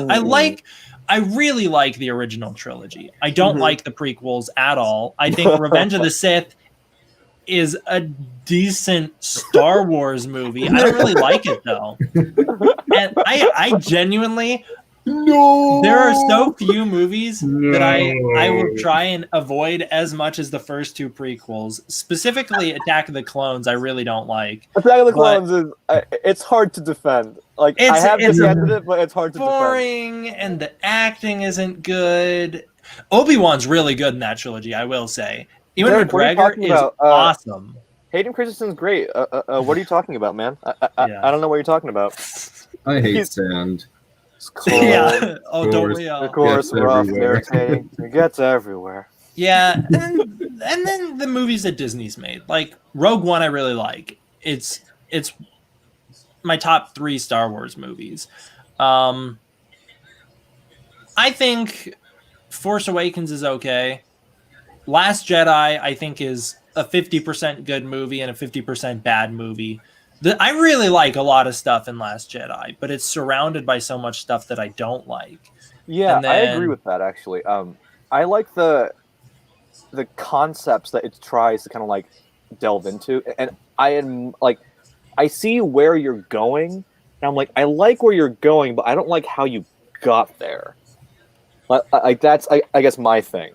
Yeah, I don't know. There's things that I genuinely enjoy about that movie, but then there's so many things that don't make any sense, even in context of that self-contained story. There's so many things that don't make sense that I can't get over it when I watch it.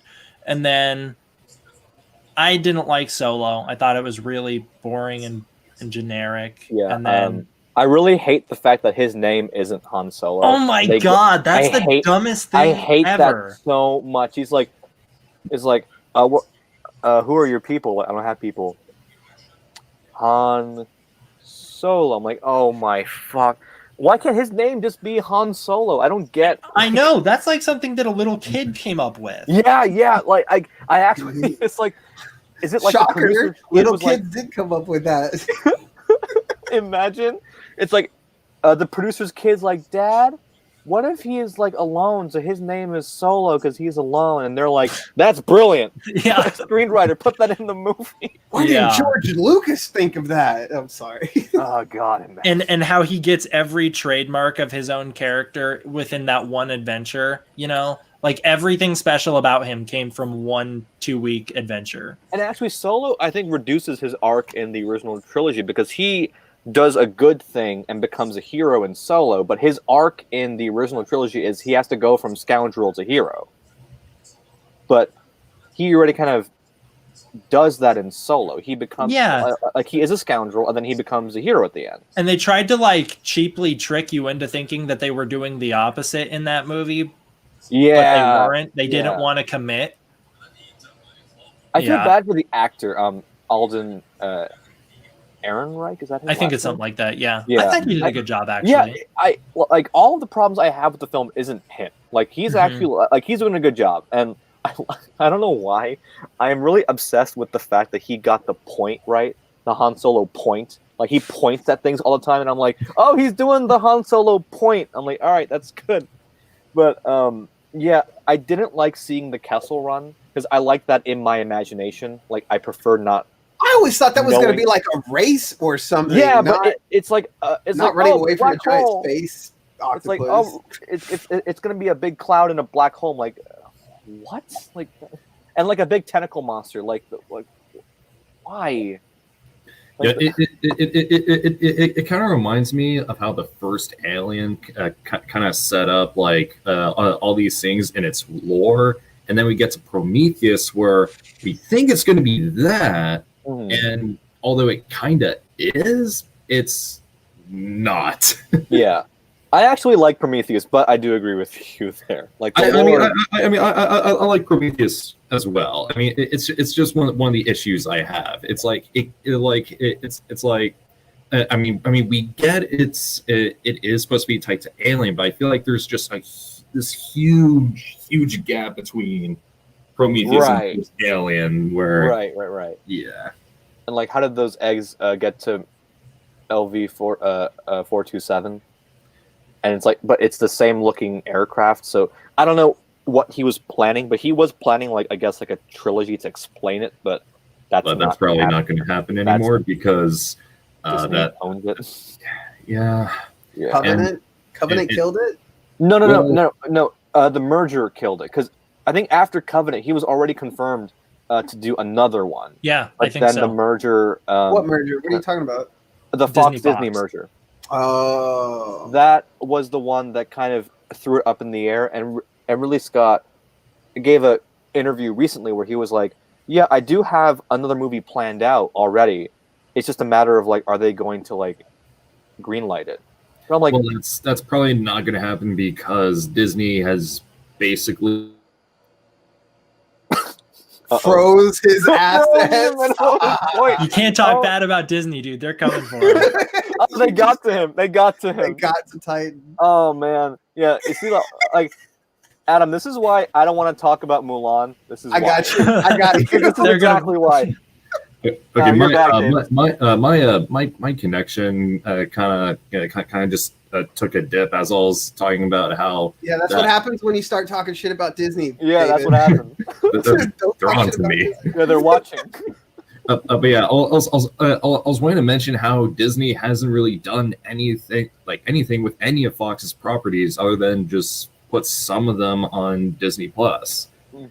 And it's basically like destroying like potential on Fox's end because like there's a lot of like That's what this whole merger thing was. It wasn't so that Disney could like have another company under their belt. It was like so they could suffocate it and kill it and quash everything about it. So that way they didn't have competition. But hey, at least Fantastic Four and X-Men are back in the same house. Yeah, like great. Yeah, I think people don't know how the industry works, and I think actually a lot of like big directors like were really against the merger. Mm-hmm. Like even James Cameron was like, "Don't do this." Yeah, I remember seeing this article where like a lot of like smaller theaters that would play older I know what you're talking for celebrations and all that. Like this one theater was going to do like a screening for Alien on like some sort of like anniversary celebration. That like they were going to receive like they were going to receive like a copy like on film. I forgot how many millimeters it was, but before they could send it, Disney said, "You're not going to do that anymore. You're not going to play any Fox movies at your theater. Fuck you." Yeah, they also did that for Fight Club. Like it's they were going to play Fight Club at an independent theater, and they were like, "No." It just really sucks. And I'm like, yeah, like I'm not thinking about that one time where Quentin Tarantino was going to have the Hateful Eight play at I remember this the Cinerama Dome. But Disney was they really did not want the Hateful Eight to play at that theater. Star Wars was playing. Yeah, because Star Wars. Because it would have Disney. destroyed Star Wars. Yeah. And I'll never forget that. I'll never forget what Quentin Tarantino said about Disney. They are out to fuck me. Yeah, literally. I love that how was on George Howard Lucas, Stern, right? I'm sorry, what was that? I think that was on Howard Stern, right? Yeah, that I believe so. Yeah. Yeah. I remember seeing that. I was like, "Oh my god, he's fucking mad. He's mad as shit." I would be mad too. I'd be mad too. But like, don't anger Tarantino. He seems like the kind of guy like when he gets riled up, to get on his good side. Yeah, like stay on his good side. You know what I mean? Like, no, like he would frighten me. Him mad like that. No. That's scary. Seen those interviews where he's blown up at the interviewer? It's like, that's.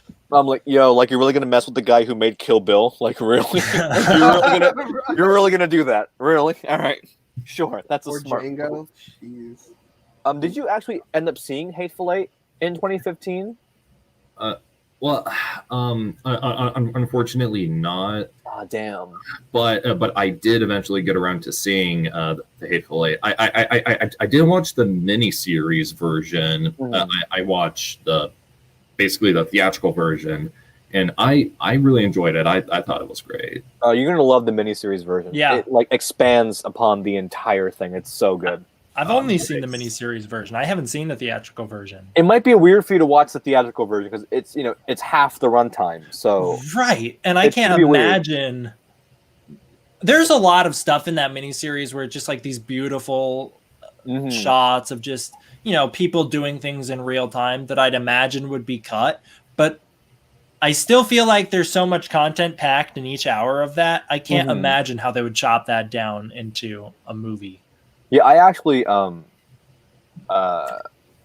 watching the miniseries, I was like, oh shit, they cut that scene out and this scene out and this scene out. I was like, oh my god, these are kind of important scenes. Like, I guess they still work cohesively, I guess, in the theatrical cut, but like I would say, Davis, you'd really enjoy the miniseries. It's long, but it's like you don't feel the length. It flies by.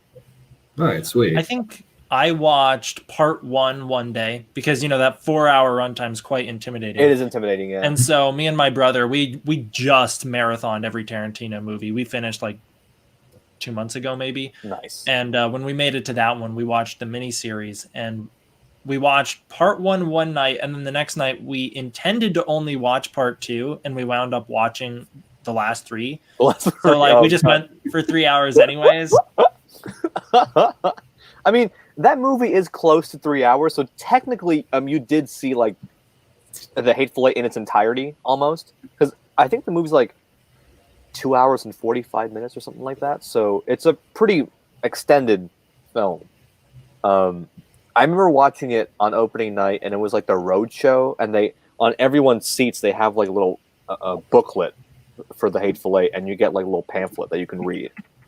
And there was like an intermission. It was in 70 millimeter film. That shit was dope. I didn't get to see Once Upon a Time in Hollywood in film though. I wish I did, but Yeah, me too. I actually went to the theaters to see that movie, and then a lightning bolt just struck super hard, and power went out to like the entire, not city, but like the entire area. Oh my God. We were standing there at the theater when it happened, and we were just stuck. Just in this massive rainstorm. They wouldn't let us in the building, so we were just stuck underneath this like small little awning. I guess we're not seeing this movie. And then I just never got the chance to see it. Oh no! Oh my God!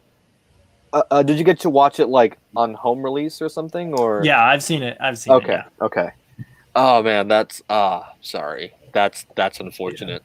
Yeah. Actually, speaking of Tarantino, what's everyone's favorite?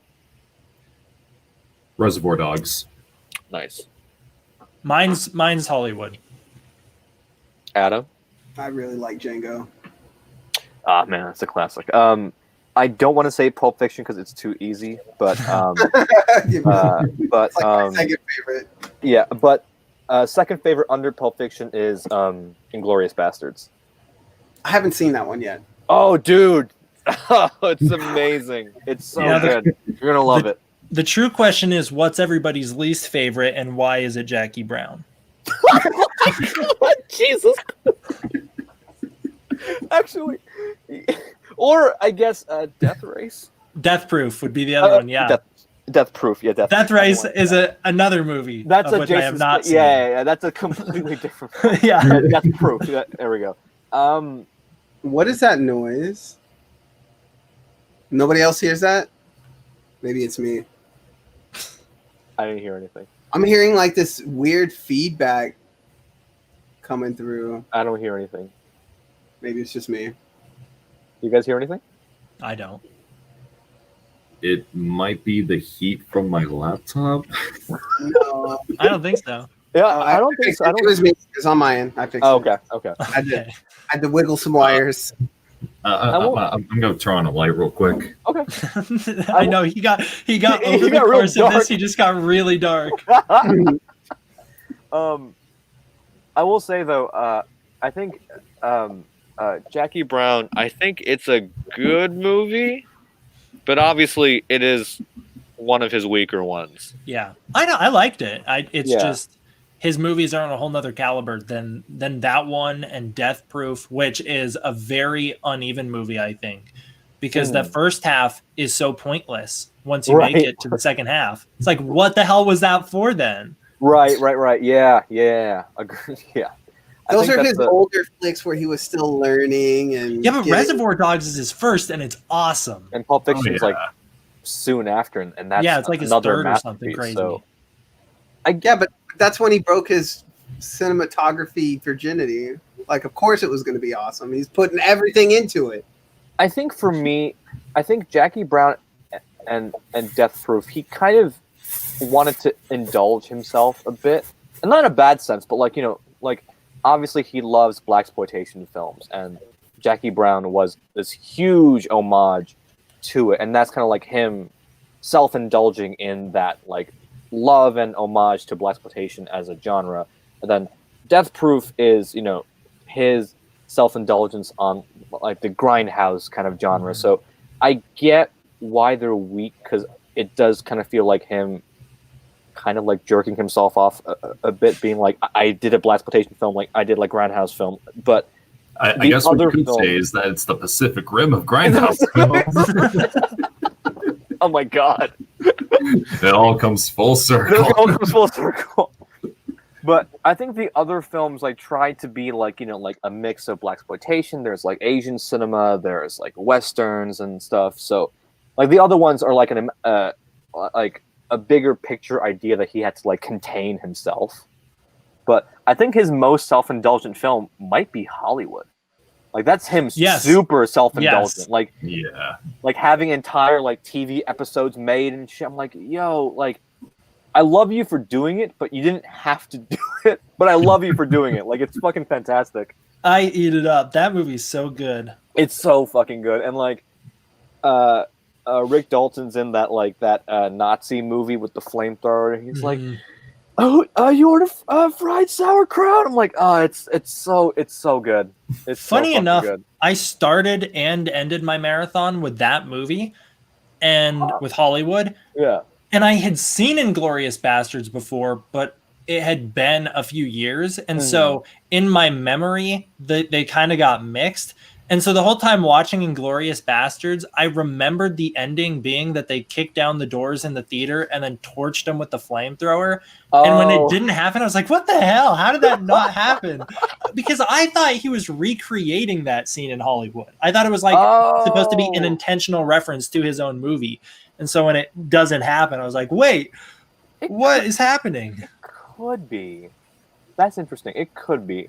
I think Hollywood is kind of like just him kind of poking fun at his like Tarantino isms in a way. Yeah. And then also paying homage to like, you know, classic like golden age kind of Hollywood, like in the late 60s when Hollywood was still kind of like young and kind of like fresh, and there were all these new faces, and Polanski was not horrible as a human being yet, or as far as we know. That was super. The entire audience, when Polanski comes on, like they get really tense. I'm like, oh my god, it's really funny. But yeah, I loved Hollywood, and the ending is so good. Just oh my god, it hits that sweet spot so well. But it's interesting seeing Tarantino almost restrain himself from his own like characteristic, like trademarks. Like there isn't like crazy violence until the very end, and even then, like it's a short sequence. Right, it's only like 5 minutes, and the language is severely toned down in that yeah, movie. like it's not trying to be like too snappy and kind of like quotable, but it's quotable in like a different way. Yeah. I fucking love that movie. And I love how they also play on like directing tropes where it's like they'll like dolly in and then they have to dolly back the shot again, and they have to like reset. I'm like, oh my Tarantino, this is just you like just it's like dicking around on set. and I love it. It's great. But like, oh my god. But it's really funny seeing like modern audiences react to him, because they keep trying to like cancel him for stuff. And I'm like, it's that foot fetish. Yeah, exactly. Yeah, it's that foot fetish. And apparently there was a complaint about Margot Robbie sleeping in that scene where like she's snoring. Apparently that was like a problem. Like, oh, really? I thought like that was just kind of like a humorous scene of just her like asleep. I don't know. Damn, and dude, people will look for the most trivial things to get upset about. And they were saying like, you know, at the end it was like violent to women. But I'm like, like she didn't deserve it. Yeah, and also like there was a guy there also who also equally got the shit kicked out of him. And also this is the guy who directed Kill Bill, where a woman kills like 1 million men, which like is a great film, but like that's in one fight scene. That's in one. That's in one. Yeah, 88 people in one fight scene. So I'm like, did you guys forget the movies that he made and like the great female characters that he's made? Like even Jackie Brown is a great female character, but they keep trying to cancel him. And there was a controversy for Hateful Eight also, where like Jennifer Jason Leigh's character, there was a controversy because she got like punched around a lot. But I'm like, but isn't she like a convict that's attached to his wrist and is potentially very dangerous? And I feel like he would do that to a man, because Tarantino is cruel to everyone. Yeah, he just loves violence. Like it doesn't know gender. It's just like I'm gonna kill you in a horrific way. I'm gonna kill you in a horrific way, and it's gonna be really cool and bloody. But it's like every time they try to cancel him with like something, and then he kind of like brushes it off. I'm like, holy shit! Like you're really, I don't know how you do it, but my god. And like Spike Lee hates him, obviously, because he uses the N-word a lot, which like I understand. I can get that. Yeah, I mean, criticism. It's definitely understandable. Yeah, it's understandable. But I think there is, I think like some artistic merit to like not like hate on somebody and like at least try to like understand like the art form that he's trying to portray and stuff. But I do understand like the qualm with using that word a lot because he does use it a lot. Going back to what I was saying about how all media is subjective. Like Tarantino's films tend to pretty much depict the world like at its worst, like especially in the Hateful Eight.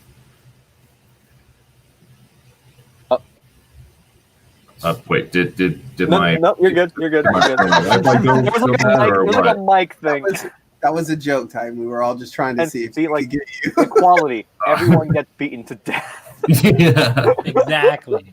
Yeah, that's like, I think that's like on Tarantino's wall. Like as he's writing a script, Yeah. equality. Everyone gets beaten to death, everyone gets beaten to death, and it's really cool. and it's really cool. So I like the idea that Hateful Eight is a sexist movie when it's a movie where a dude gets his dick blown off. Oh yeah, Like, I can't feel my ass no more. Like, oh my god, this is great. I've heard, you know, obviously many comments about Tarantino, like either being like sexist or misogynistic, and I'm like, I don't get where you see that from his filmography. Like, if anything, he's horrifically violent to anyone. Like, it could just be anyone, and he'll point his finger at whoever, and it's like random, you know. he's just a dartborard. Yeah, just like, all right, Channing Tatum's gonna get his head blown off. Yeah. And Channing's like, oh, okay, how long do you need to film for? Oh, like a week? All right, sure, I'll do it. Dude, I get to be a Tarantino film. All right. I love Samuel L. Jackson whenever he was talking about doing films with Quentin Tarantino. He's like, dude, if Quentin asked you to be in his movie, you have nothing to worry about because he's writing that. He wants you in that part because that role has been written for you. It's written for you. Yeah, yeah, yeah. So it's not going to screw you up or anything. And if he wants me to do it, I don't give a shit. I love how Sam Jackson is like so openly supportive of Tarantino. Yeah. Like those two are like inseparable. Like it's Well, I funny. mean, realistic. I'm not saying that Quentin Tarantino put him on the map, but Pulp Fiction, he kind of did. He kind kind of did. Yeah, Pulp he Fiction kinda did. Kind of put Samuel on the map in a really big way. Yeah, Sam Jackson actually is in Goodfellas for a really short period of time, but no one really remembers his role in Goodfellas because it's so quick. But everybody can quote that scene where he's quoting scripture Everyone- that guy right before he blows his head off. Yep, to a point where it's a little annoying that like every film person I meet has to quote Tarantino at me, and I'm like, okay. Honestly, that would be so refreshing where I go to school. It is only Wes Anderson as far as people I met are concerned. I have grown to hate Wes Anderson so much. I love Wes Anderson. I love Wes Anderson, but I can understand people who don't like him because he like is so in his own world. And talk about like self-indulgent. That man is nothing but, and I say it positively, but like he's nothing but self-indulgence. Where like it's like, this is my world, this is my style, this is what it is. Fuck you. Like, you know what I mean? And I do respect him for that, but I do understand people who might not like him. But the film circle does hype him up a bit too much. Like, I do love him as a director. You but would man, think that no director who has ever been born before has ever had a symmetrical shot unless it was Wes Anderson. unless it was right. That's the way they right. talk about him. He had this revolutionary idea where Nope. one side of the frame matched the other. Yeah, because like a million other films didn't do that I think- first. Even he wouldn't. And what I hate so much is like he even acknowledges that like a lot of his films are homages to other other films, and like he knows that, and I think that's what makes him like not cocky or arrogant. Like he'll tell you like, oh, this shot is from this, or this shot is a remake of this, like this shot or like this photograph. But people then like take that and go like, he's the only one that does symmetrical shots. I'm like, have you seen like a Kubrick film, like or Yes, it all comes from him, man. Like, Yeah. what the fuck are you talking about? Like, he's the OG for symmetrical shots. I know. Like, come on, guys. Like, Like, have you not seriously. seen 2001? Right. Well, but that film isn't symmetrical because like it's not like pastel colors or whatever the fuck. That's one of those. That's one of those. It's too smart for audiences nowadays. That is, yeah, because I've shown Space Odyssey to a bunch of people, and it's usually 50-50. Like half the people will be like, "This is dumb," or it's so slow, and the other half is like, "Holy shit! Like that was really like amazing." Like Kubrick's films are incredibly slow. Yeah, they are. I'll never argue against that. But I guess it's like, if you admire the style, like you can like get into it. But his whole thing is like, I'm gonna take you on this like this methodically paced, like weird journey where it's like shit's gonna happen and you're not gonna get it the first time, but you're gonna have to watch it over and over again to get it. It's called replay value, right? The replay value. Video games. Yeah. I remember showing a few of my classmates A Clockwork Orange because we were taking Gen Psych, and one of the required readings was the book A Clockwork Orange, and these classmates of mine, they were also fellow teammates on the football team, and I was like, hey guys, I actually have the movie that's based on this book, so why don't we come over to my dorm, we can watch that and watch a video that talks about the differences between the book and the movie. Now, I love A Clockwork Orange, and they thought it was a really weird fucking movie. Yeah, so did I. It's a weird movie. It's totally understandable, but my reaction was definitely completely different to theirs. They're like, what was that? Yeah. I know this is a little off topic, but I just watched Videodrome this weekend. I don't know if you've seen Videodrome, but my brother was like, wait a minute, this movie's the reverse Clockwork Orange. It's like the exact opposite. Hell yeah, dude. That is a good film. That is a good film. It's like a similar in concept, but like reverse in execution. You know, Clockwork is like trying to uncorrupt, and then Videodrome is like, we're going to use videos to corrupt your mind and especially your body. Yeah. That's actually a good comparison. Like that'd be a good like double feature night. Like an interesting like kind of like this is one version is the other version. Oh man, yeah, it is kind of funny like seeing like, and just to wrap this live stream up because it is 9:17, but like I do want to like ask like, so I'm surrounded by New York City film people, and they are like a very specific breed of people that I hate. They are the types of people who will shit on a film. So let's say Star Wars. I've heard this complaint about the first Star Wars where it's like, oh, isn't it just the Hidden Fortress by Kurosawa but like in space? And that was their whole argument. I'm like, but it's that's not yourself. it's like you're not it's like you're not seeing it like the right way. And these guys, like, if I haven't seen a single piece of like Asian cinema, I'm like not a film person. You're I'm not like, an Asian. You know what? I've gotten that. I've actually gotten that. And I'm like I haven't seen this like Japanese film, and they're like, oh, are you really Japanese? Like, I'm an American, first of all. I was born here, dude. And B, like, I don't have fucking time to see. Like, I'll watch as much as I can, but like, there's gonna be stuff in the backlog. Like, I'm sorry, like, there's gonna be stuff in the backlog, but I don't know. Like, if I don't see like every single like Zhang Yimou or like film or like every single Bong Joon-ho film, which I have, but like if you haven't seen all of them, I have, but if you don't see all of them, for some reason you're like not a film person, like you don't qualify as a film person. And in New York City, like the film people have this like hierarchy. I got my qualification card right here.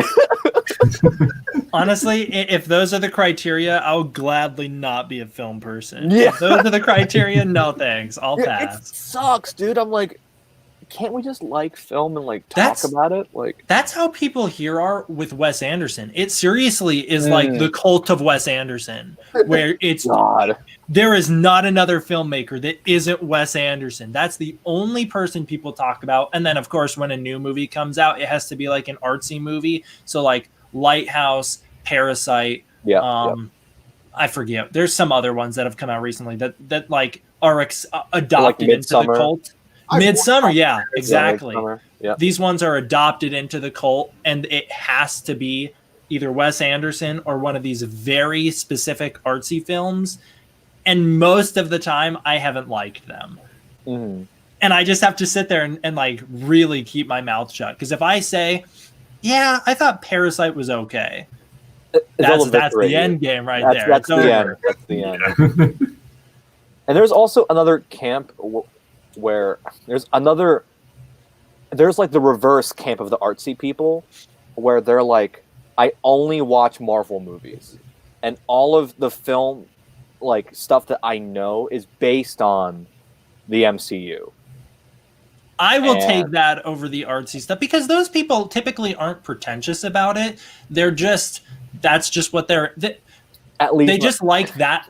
I don't know. There's a total difference in their attitude New York, when they talk to you. At least here, they're a bit like I've heard, like I've been not in conversation, but I've heard conversation where like people have talked about Infinity War as this like cinematic achievement, not in terms of like blockbuster achievement, like cinematic, like this is the height of filmmaking as an art form, and I'm like, I am going to keep my mouth shut and just walk away. I can't. I'm not going to interrupt. I'm gonna write down a list here. Yeah. Just like, let me get my death note out really quickly. It's just like and it's like the reverse problem of the art people, and I guess I'm like weirdly on the. If I had to pick, I'd be on the side of the art people because I get what they're saying. But they're just really pretentious about how they say it. Like I get, I understand. Like I love The Lighthouse. I love Parasite. I love Midsummer Hereditary. Really? But yeah. I loved like I'm like that. Like I like artsy farsi European French movies a lot. So like that was all in that like wheelhouse. But like I don't sit here and like claim they're the greatest things ever made because there are other classics made prior that, as much as I love The Lighthouse, it doesn't hold a candle to whatever Kubrick does or Scorsese does because they're masters of their craft. Like, but people like to focus on new artsy films and they kind of use that as a scapegoat to not watch classic films. Like that's the weird kind of like thing where it's like it's the Wes Anderson thing of like, I love Wes Anderson, but is he on my Mount Rushmore of filmmakers? No. Is he in my top 10? No. Top 50? Maybe. But, you know, you have to acknowledge the other classic people that like paved the way for Wes Anderson, Bong Joon-ho, Robert Eggers, and Ari Aster, Jordan Peele. Like all these guys were influenced by these other filmmakers, and they acknowledge their influences. But the film people act like, even though that these directors admit and acknowledge their homages and influences, that only they came up with it. Like that's where I'm like, that's not honest. You know what I mean? Like at least the filmmakers are honest about how they like were inspired by something. Yeah. And, but the film watchers are like, no, they created that with no other inspiration. It was 100% them. I'm like, no, because everything comes from something, right?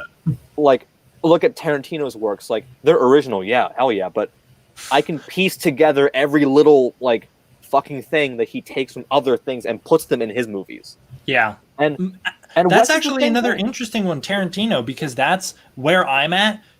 People don't like Tarantino because they're like, he's too unoriginal. He never had an original thought in his life. He only adapts previous work. So does That's like the consensus. That's what every artist does. They take something that they liked as a kid or as an adult and they make it their own. Like, that's what they fucking do. But not Wes Anderson, because he invented the symmetrical shot. Even though he clearly, like, in the opening of Grand Budapest Hotel says, here's the inspiration for this film. And yet it all came all right. Nope. He made that film that it was inspired by. That's so dumb. I do hear the Wes Anderson crowd here in New York City. I do. That's the only crowd I've been exposed to. I hear a lot of like Jordan Peele. Yeah, I've heard that online, not as much in person. Yeah, if you go to if you walk around like NYU Tisch, like you'll hear a lot about Jordan Peele. And look, I like him. I think he's a good director, and I liked Get Out. I liked Us a lot. Both of them I liked a lot. But I guess how people talk about certain people, like, oh, like they're this like game changing. I'm like, Jordan Peele is game changing in a way, but not in the way that like The Exorcist was game changing. Or like how honestly, The Shining was game changing. Yeah. The way that people talk about that is the way that I talk about Cronenberg, where he's like, Cronenberg is my top tier filmmaker. But I also won't make the argument that like his films are the only films, you know, like, he is absolutely the best filmmaker ever. He made the best film ever. No, he made my favorite films, but that doesn't mean that I am blind to the other filmmakers, you know? There we go. It's like, you can pick your favorite, right? But you have to sometimes like be objective and take a step back and go like, wait a minute, like, you know, these other guys did pave the way for people like Cronenberg. And obviously he's talked about his influences before. And, you know, and even like The Fly is not an original film, and people forget that that's a remake.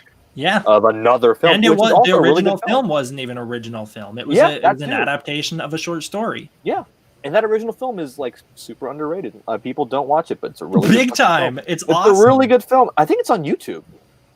I think it's like public domain or something like that. Wait, I highly doubt it. I think it's public domain. No way. I think it is. Wait, what year did that come out? What year is it? 1958. 1958. Gotcha. So we're talking about the original The Fly. I'm pretty sure, because I saw it on YouTube. I remember watching it on YouTube as a kid, but I don't know if it's legally on YouTube. You know, like a lot of the Godzilla movies from the Heisei era are on YouTube in their entirety. Yeah. That doesn't mean that they're legally there. Yeah, I heard something that like it might be public domain, but I'm not sure. Because I think the licensing might have been expired, but I'm not sure. If that's true, I'm going to capitalize on that big time. Make endless Fly videos. Yeah, there are certain horror films like from the 40s and 50s that are now public domain. Yeah, Gamera, the first Gamera's public domain. Holy shit. The English version, specifically, Gamera the Invincible, is public domain. With 2 M's, right? Yes, I believe so. Yeah, it's only 2 M's. Gamera. Gamera, yeah. Oh, man. I remember watching the original The Fly for the first time, and it was a pretty soul-crushing experience. Right? Yeah, because like, even though they established early on this guy's dead. The very first scene is and it's told it's told entirely in flashback. You really want this guy to find a solution to try go back to his normal self. But it's like every time there's a shred of hope, nope, yeah. gone. Nope. And then the ending too. It's like, oh, there it is. Nope. Goodbye. No, you can buy or rent the 1958 movie, 1954. Oh, so it's not 58. public This says domain. 54. This says it came out in 54. It's a liar. Okay, well, apparently you can get that one. You can buy or rent it on YouTube Movies. All right, never mind. I thought it was public domain or something. No, it was uploaded, so maybe that's why. It was back in the day. Yeah, back in the day when YouTube was like wild. Yeah. There was no regulations, like there was like porn up there and shit. Like There still is. There still is. there still is, but like Caligula. I remember like back in the day, like it was a bit like it was like if you just click on the wrong video, you just go down that rabbit hole. It's like, oh shit, like what have I done? Like I stepped into some shit. Yeah. You don't even have to search that hard to find it, though. That's You really honestly, don't that's have to, the thing yeah. that pisses me off the most about YouTube is that like I just made a video on the fly, and that one gets age restricted because, or it didn't get age restricted, but it got demonetized because For graphic content, because I showed footage from Cronenberg's The Fly, specifically the baboon turning inside out got me graphic content. I mean, But yeah, then the movie. you can type the word like boobs into YouTube, and I almost guarantee you will find just straight up a naked chick, Yeah, probably. and they're fine with it. Yeah, they're fine with it. Yeah, Meanwhile, you can watch Caligula on YouTube for free. I don't even know what that is. I don't know what that is. Oh, I mean, it's okay. So it's set during the Roman Empire was going on, and all that. There was a lot of wild stuff going on at that time, and a lot of that is depicted. I'll just say that there are a few orgy scenes here and there, and I'll leave it at that. Oh my God. What was this movie's title again? Wait, what was it? I thought of a better comparison. Okay, my video on the fly got age restricted for turning a puppet inside out. Meanwhile, you can find videos of actual animal abuse, people murdering their cats on That's YouTube fucking true. that are just there. And it's like Yeah. specific to the Spanish community can get away with that. A whole bunch of like Spanish YouTubers can just post videos of them like actually murdering their cats. And I can't post a video about David Cronenberg's The Fly. Yeah, it's really weird. It's a really weird like regulation system because it's like it's a movie. Well, that just goes to show you that most people really don't like cats. And you know, the craziest thing was that a week ago, this was brought to light on Twitter. The hashtag answer as YouTube trended #1 forever because Critical and then Markiplier both talked about this. Mm-hmm. And YouTube did nothing. They didn't do anything. They didn't take down the channels. Yeesh. Yeah, that's because I remember when Logan Paul uploaded that video of the guy Of the hanging body, from the, and it the stayed up for actual, 3 full days. Yeah, and I watched it before it was taken down, and it was horrifying. I was like, how did you get away with this? And then it was taken down. Well, But I he was took like- it down, I think. He's the one who did Oh, that. he They took didn't it down. do it. Okay. He took it down because he got so much backlash. YouTube didn't act on that. That's crazy. I'm like, that's an actual like dead human being. Yeah. Like, it might not be like outright graphic, kind of like a Cronenbergy, like, you know, like blood and gore thing, but like that is an actual dead human being. Like, that's the worst thing you can possibly show on a streaming site. Like, what are you doing? Like, that's God. But I remember that entire like dark time when Logan Paul was like apologizing and Yeah. going through the rounds and shit. Like, that was embarrassing. Yeah, I remember that. I And I was in think the Japan at best part's how he started that video by saying, Yeah, he was "This like, is going to be a historic moment in the world suicide? of YouTube." Yeah, that a he's like, joke? "Suicide's not a joke." Was that a joke? 15 minutes later, he's laughing. and he's like pointing at the body, and I'm like, yo, what are you, and my, okay, like, my thing is like, if you wanted to record video evidence for the police, fine. Why did you upload it? That is not what he wanted to do. They had No. I know that, but I'm saying like in a hypothetical scenario, right? Right, Like, right, if right, you wanted right. to record video of like this is where it is, like come find this poor man. I get it, and like you delete it from your phone and like it's gone, right? Mhm. Or if he was doing a vlog, right? And I don't know why you're going in the suicide forest to do a vlog. Probably because that's what he wanted to find. Because odds are that you're gonna stumble upon a Stumble body upon if it, you yeah. work hard enough. Yep. But like, if you were doing the morally right thing, you would erase the footage and just camera. just make a new video saying like it's just you like in front of a wall and you're like, hey man, like yesterday I went on like a walk and I saw this thing and like I want to address like blah blah blah. But Like, see, that's your mistake. Is you can't do that because then you miss a day of uploading, and then it's not every day, bro. You need to hit that bar. It's not every day, bro. Yeah, hey, we're all playing against that algorithm, right? We're all training the algorithm. Yeah. I never upload shit. People. Yeah, I don't know how hard I'm playing anymore. Ever since school started, I've uploaded none. I haven't uploaded since school started, so. How's it been, by the way? I honestly am so much more into the online thing. Last semester, online was a nightmare because no one knew what they were doing. We didn't know we were going online, so no one knew what they were doing. Every teacher overcompensated by assigning everything they possibly could. This semester, it's an equal amount of assignments, essentially, but the difference is they now tell us 2 weeks in advance. So I have my whole schedule for 2 weeks ahead of time, and so I'm constantly working a week ahead of where I'm supposed to be, so that theoretically I can end faster. But yeah, I prefer that, and also because I generally hated every single aspect about being in person. I did not get along with a lot of the people there. I really butted heads with the administration there. There was a lot of drama there that I can't really talk about until after I'm done with school. I can finally talk about. But there were some actual big time issues there. And yeah, so being online is just like I get to hang out at home. I get to work a week in advance, and it's so much more relaxed. And I don't have to deal with any of the people that I don't want to deal with. Yeah, that's definitely fair. I feel you on that, to be honest.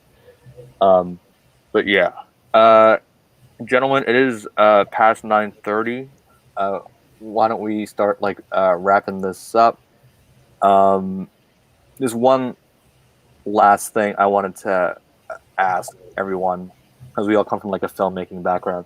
Like, I guess, what do you kind of like hope to see in your own work, and also like this stuff that's coming out now? I guess anyone can start. I'd like to see a return to classic stuff. I think we live in an age where people can appreciate, and when I say classic stuff, I specifically mean practical stuff.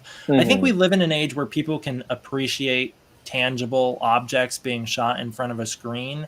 And I'd like to see stories that utilize that once again, especially like you can do specialized stuff. Like if a Netflix wanted to make a stop motion Ray Harryhausen style movie, I think everyone would love it, and it would fit in because that's what people would want. You know, people there is a demand for that kind of stuff. So I think a return to practical effects, and also a return to remembering that emotion is more important than anything else in your story. I don't care about who your cast is. I don't care about what the action set pieces are. Those things are important, but the most important thing is getting the emotion right. I think too often nowadays we're putting such an emphasis on diversity or action sequences or whatever's going to sell best. We're putting too much emphasis on marketing rather than genuine storytelling. I would like for you can cast your most diverse cast in the world, but do that after you write a good story first. Don't do it the other way around. Don't say, okay, we need a black person, we need a non-binary person, and we need blah, blah, blah. Don't start there. Work your way there naturally, you know? That's what I would like them to do. Write your diverse stories, go for it, but focus on emotion, because I can't think of a movie that truly on its own stands out as being a really good emotional movie that I've seen in a while. Mm-hmm. I think it's good to also like kind of like keep like characters kind of like ambiguous. Yeah, so you can, like, just cast write your whoever. script so that you can just cast who acts best. Whoever Yeah. does the best job, that's the person. Yeah, and that way you're not like stuck with like, all right, so get me all Caucasian men from between 5'6" and 6'2", or like Mhm. all Hispanic men from this age and this height and this look. You can just do anyone. I think there's a little bit of something to say to that, and I'm only speaking from experience because of my little Godzilla Apex animated series. Ambiguity is something that I have been trying really hard to maintain. In every episode, they want to know who's the dad, who's the mom, which one's this, which one's that. And I know it's Godzilla. I know I'm catering to a lot of Godzilla fans, but like there's three distinct different models that I'm using. One of them's a child, and then two of them are parents. And I never, in any way, shape, or form in the story, show exactly which one's the dad, which one's the mom. If there's a dad, if there's a mom, they could all three be brothers for all anybody knows. But I constantly get in the comments, which one's the dad, which one's the mom. I think this one's the dad. I think this one's the mom. And I'm like, I'm not trying to do that. They are. Mm-hmm. The people who are watching my little story unfold in its 12 episode story arc, like they're the ones trying to figure this out. And now that I've introduced another Godzilla family, like the Heisei family of Godzilla models or design, like there's like, oh my God, there's two of those. Which one's the guy? Which one's the girl? Which one's this? Which one's that? And I'm like, why can't they just be Godzillas? You know, why can't they, like, if I decide to make that a part of the story, like a driving point of the story, why are you concerned about that? Like fucking Gigan, there's like 12 of them coming down from space, and you're worried about which one's the male and which one's the female? Like, what is the deal? So yeah. I don't think that's entirely on Hollywood. I think like how we were talking about earlier, they're tripping on the nostalgia factor, they're tripping up on the diversity culture issue. I don't think that's Hollywood specifically pushing that narrative. I think that is Hollywood utilizing that to sell their movies or to profit from their business. I think that's a byproduct of cultural and maybe even political issues that are going on in the world. Right, which is, again, it's like I think, again, storytellers are putting the emphasis on the wrong thing. They're seeing that there's this demand, and so they're like, oh, we have to cater to that part, and then they lack in every other department, you know? That's because if they don't, and they don't sell, they don't make this. They don't make this, and this is the problem with Hollywood. This is the problem with Hollywood. It was the problem with the music industry. It's been the problem with any part of entertainment, because it used to be back in the day, you had to take risks. And you could flop. Like, you know, they had to take a risk on the Beatles. Just so turned out all the money that they put into the Beatles and helped building their fan base and stuff like that turned out to be pretty good for them, right? But there's like so many musical artists and any kind of other artists, comedian artists, all this kind of stuff that these corporatized entertainment companies put money into and lost. And so they've been able to manufacture movie stars, musicians, just celebrities in general. I would dare even say some of the filmmakers that we have, like J.J. Abrams and stuff like that, those are manufactured movie makers. They're not, I'm not saying they're not passionate or that they don't want to make movies, but they're totally okay with whatever makes them this, instead of saying, you know what, Kathleen Kennedy, we shouldn't do that. It's like studio pressure. Like, right. Yeah. And they've literally like, okay, well, if you don't do what we think is going to sell because of the algorithm, then you don't get to make a movie. And so they cave because they're like, I want to make a movie and I want to make this. I'll do what I got to do. And nobody stands up for integrity. Yeah. That's actually my answer for probably my own question is like, you know, what do I want to see is more studios like believing in their directors, more studios kind of like backing a director's vision and going like, hey, like, you know, Like you have a story, you have a vision, you have an idea for what you want to do, and we are fully behind you, and we're going to back you. Here's the money that you need, but not more, not less.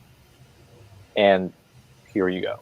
And we will step in to give some marketing notes, right? Not too many, but it's a business. You have to compromise stuff, you know, like, Right. and that's fine. I think, you know, that like back and forth, you know, like I can give you this, but not this. Like that conversation, I think, is needed, and I think someone like Nolan can do that. It's like, you know, I can give you this, but you know, like I'll give you the action and spectacle that you want, but I also get to tell my crazy like inversion time story Right. that Davis will not spoil for me or Derek, because I know you saw it. Oh, God I saw damn. it. Yeah, I saw hate, it. I hate the both of you. The both of you can suck my dick. Wait, I how hate did the you both know of I you. saw it? It was on Instagram. It was on your Oh, stories. I didn't know. I didn't. Do I follow you on Instagram? I actually messaged No, you. Derek, you don't follow anybody that follows you back. I messaged you on You Instagram. want to talk about like, self-indulgent? Right there. I'm over here. I'm over here. yeah, you're over here.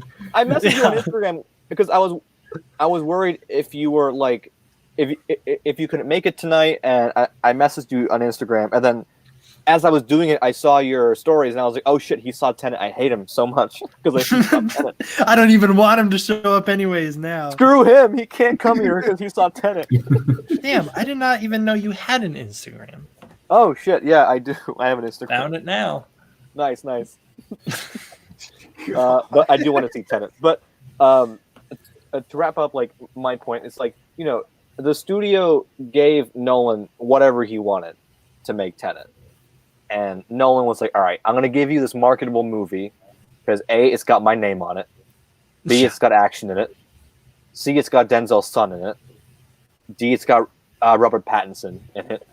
It's got explosions. It's got like gunfights, a plane crashing into a building. It's got like some weird time shit. Like it's gonna be marketable, but the other stuff, it's gonna be completely up to me. You don't get to talk shit about what I write and how I direct. I'm just gonna do it, and you're gonna give me $225 million to make it, and fuck you.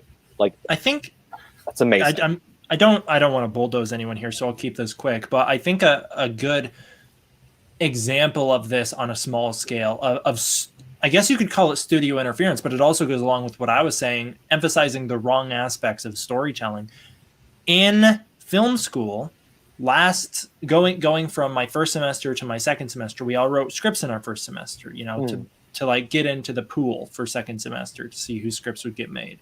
And the thing was, they were like, in order to get your script made, and they told us this after we'd written our scripts, it was as we were going into the next semester, they were like, you have to have had diversity in your script. The only way you're going to get produced is if your script is a diverse script. So you wound up with an overwhelming amount of stories about mental illness and specifically female led. I was just able to scrape by because I traditionally always write an Asian character into my stuff. As it's just because I grew up with Asian friends, and so I typically write about people like my friends, and so I always write Asian characters. And so I was just able to scrape by, but it was like, yeah, if it's about like a white dude, it's not getting made. Getting made. Yeah, if it's about a white girl, if it's not specifically about the fact that, you know, she's a girl and that's good, or there's something more complex going on with the girl, it's not getting made. Right. It's like, that's nice. So now I wrote my new script completely neutral. So it's just like, there is a boy and there is a girl. We know their ages. We don't know what they look like. They can look like whatever. They could be from Venus for all I care. It's just like he does this and she does this. Yeah, they got names, but they're kind of generic names. You know, I guess you could name pretty much anybody. Right. Those names. Thomas Edison and Margaret Thatcher. And Margaret Thatcher is played like a Japanese woman. Right. Like, yeah, of course. Yeah. That checks out.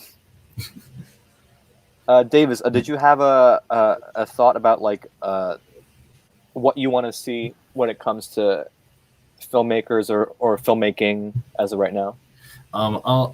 I mean, a lot of the stuff I was going to say was already touched upon. I think what it all really comes down to is that I would like to see more personal films, ones that are more driven on a much more creative standpoint, as opposed to being like manufactured products, of sorts, much like the MCU, of course. Like that's just, it's fast food cinema over there. Like films like Tenet, which I won't talk about anymore. That's definitely like a more personal film for Christopher Nolan. Yeah. And then you have Pacific Rim. It was a very personal film for Guillermo del Toro, and then you got The Last Samurai, directed by Edward Zwick. That was a very personal film for him. Yeah. It seems like the ones that are just, I mean, not just excellent, but really have like a lot to tell about not only themselves but the world around us. Right. Are the ones that are like very much driven based on artistic and creative integrity. Yeah. And I definitely like to see more of that.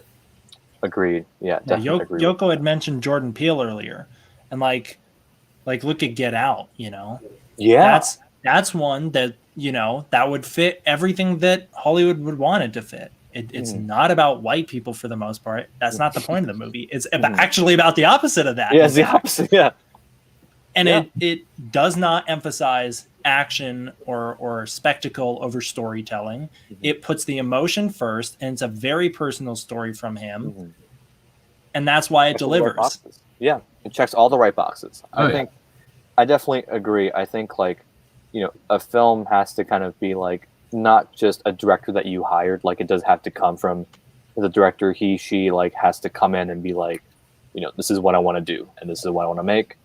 And even if I was hired, I could end up having a passion for it. Who knows? But as long as they have a strong kind of passion and feeling towards it, I think it's fine. But you mentioned Tenet, and that seems like a movie that only he could make, or that only he would make.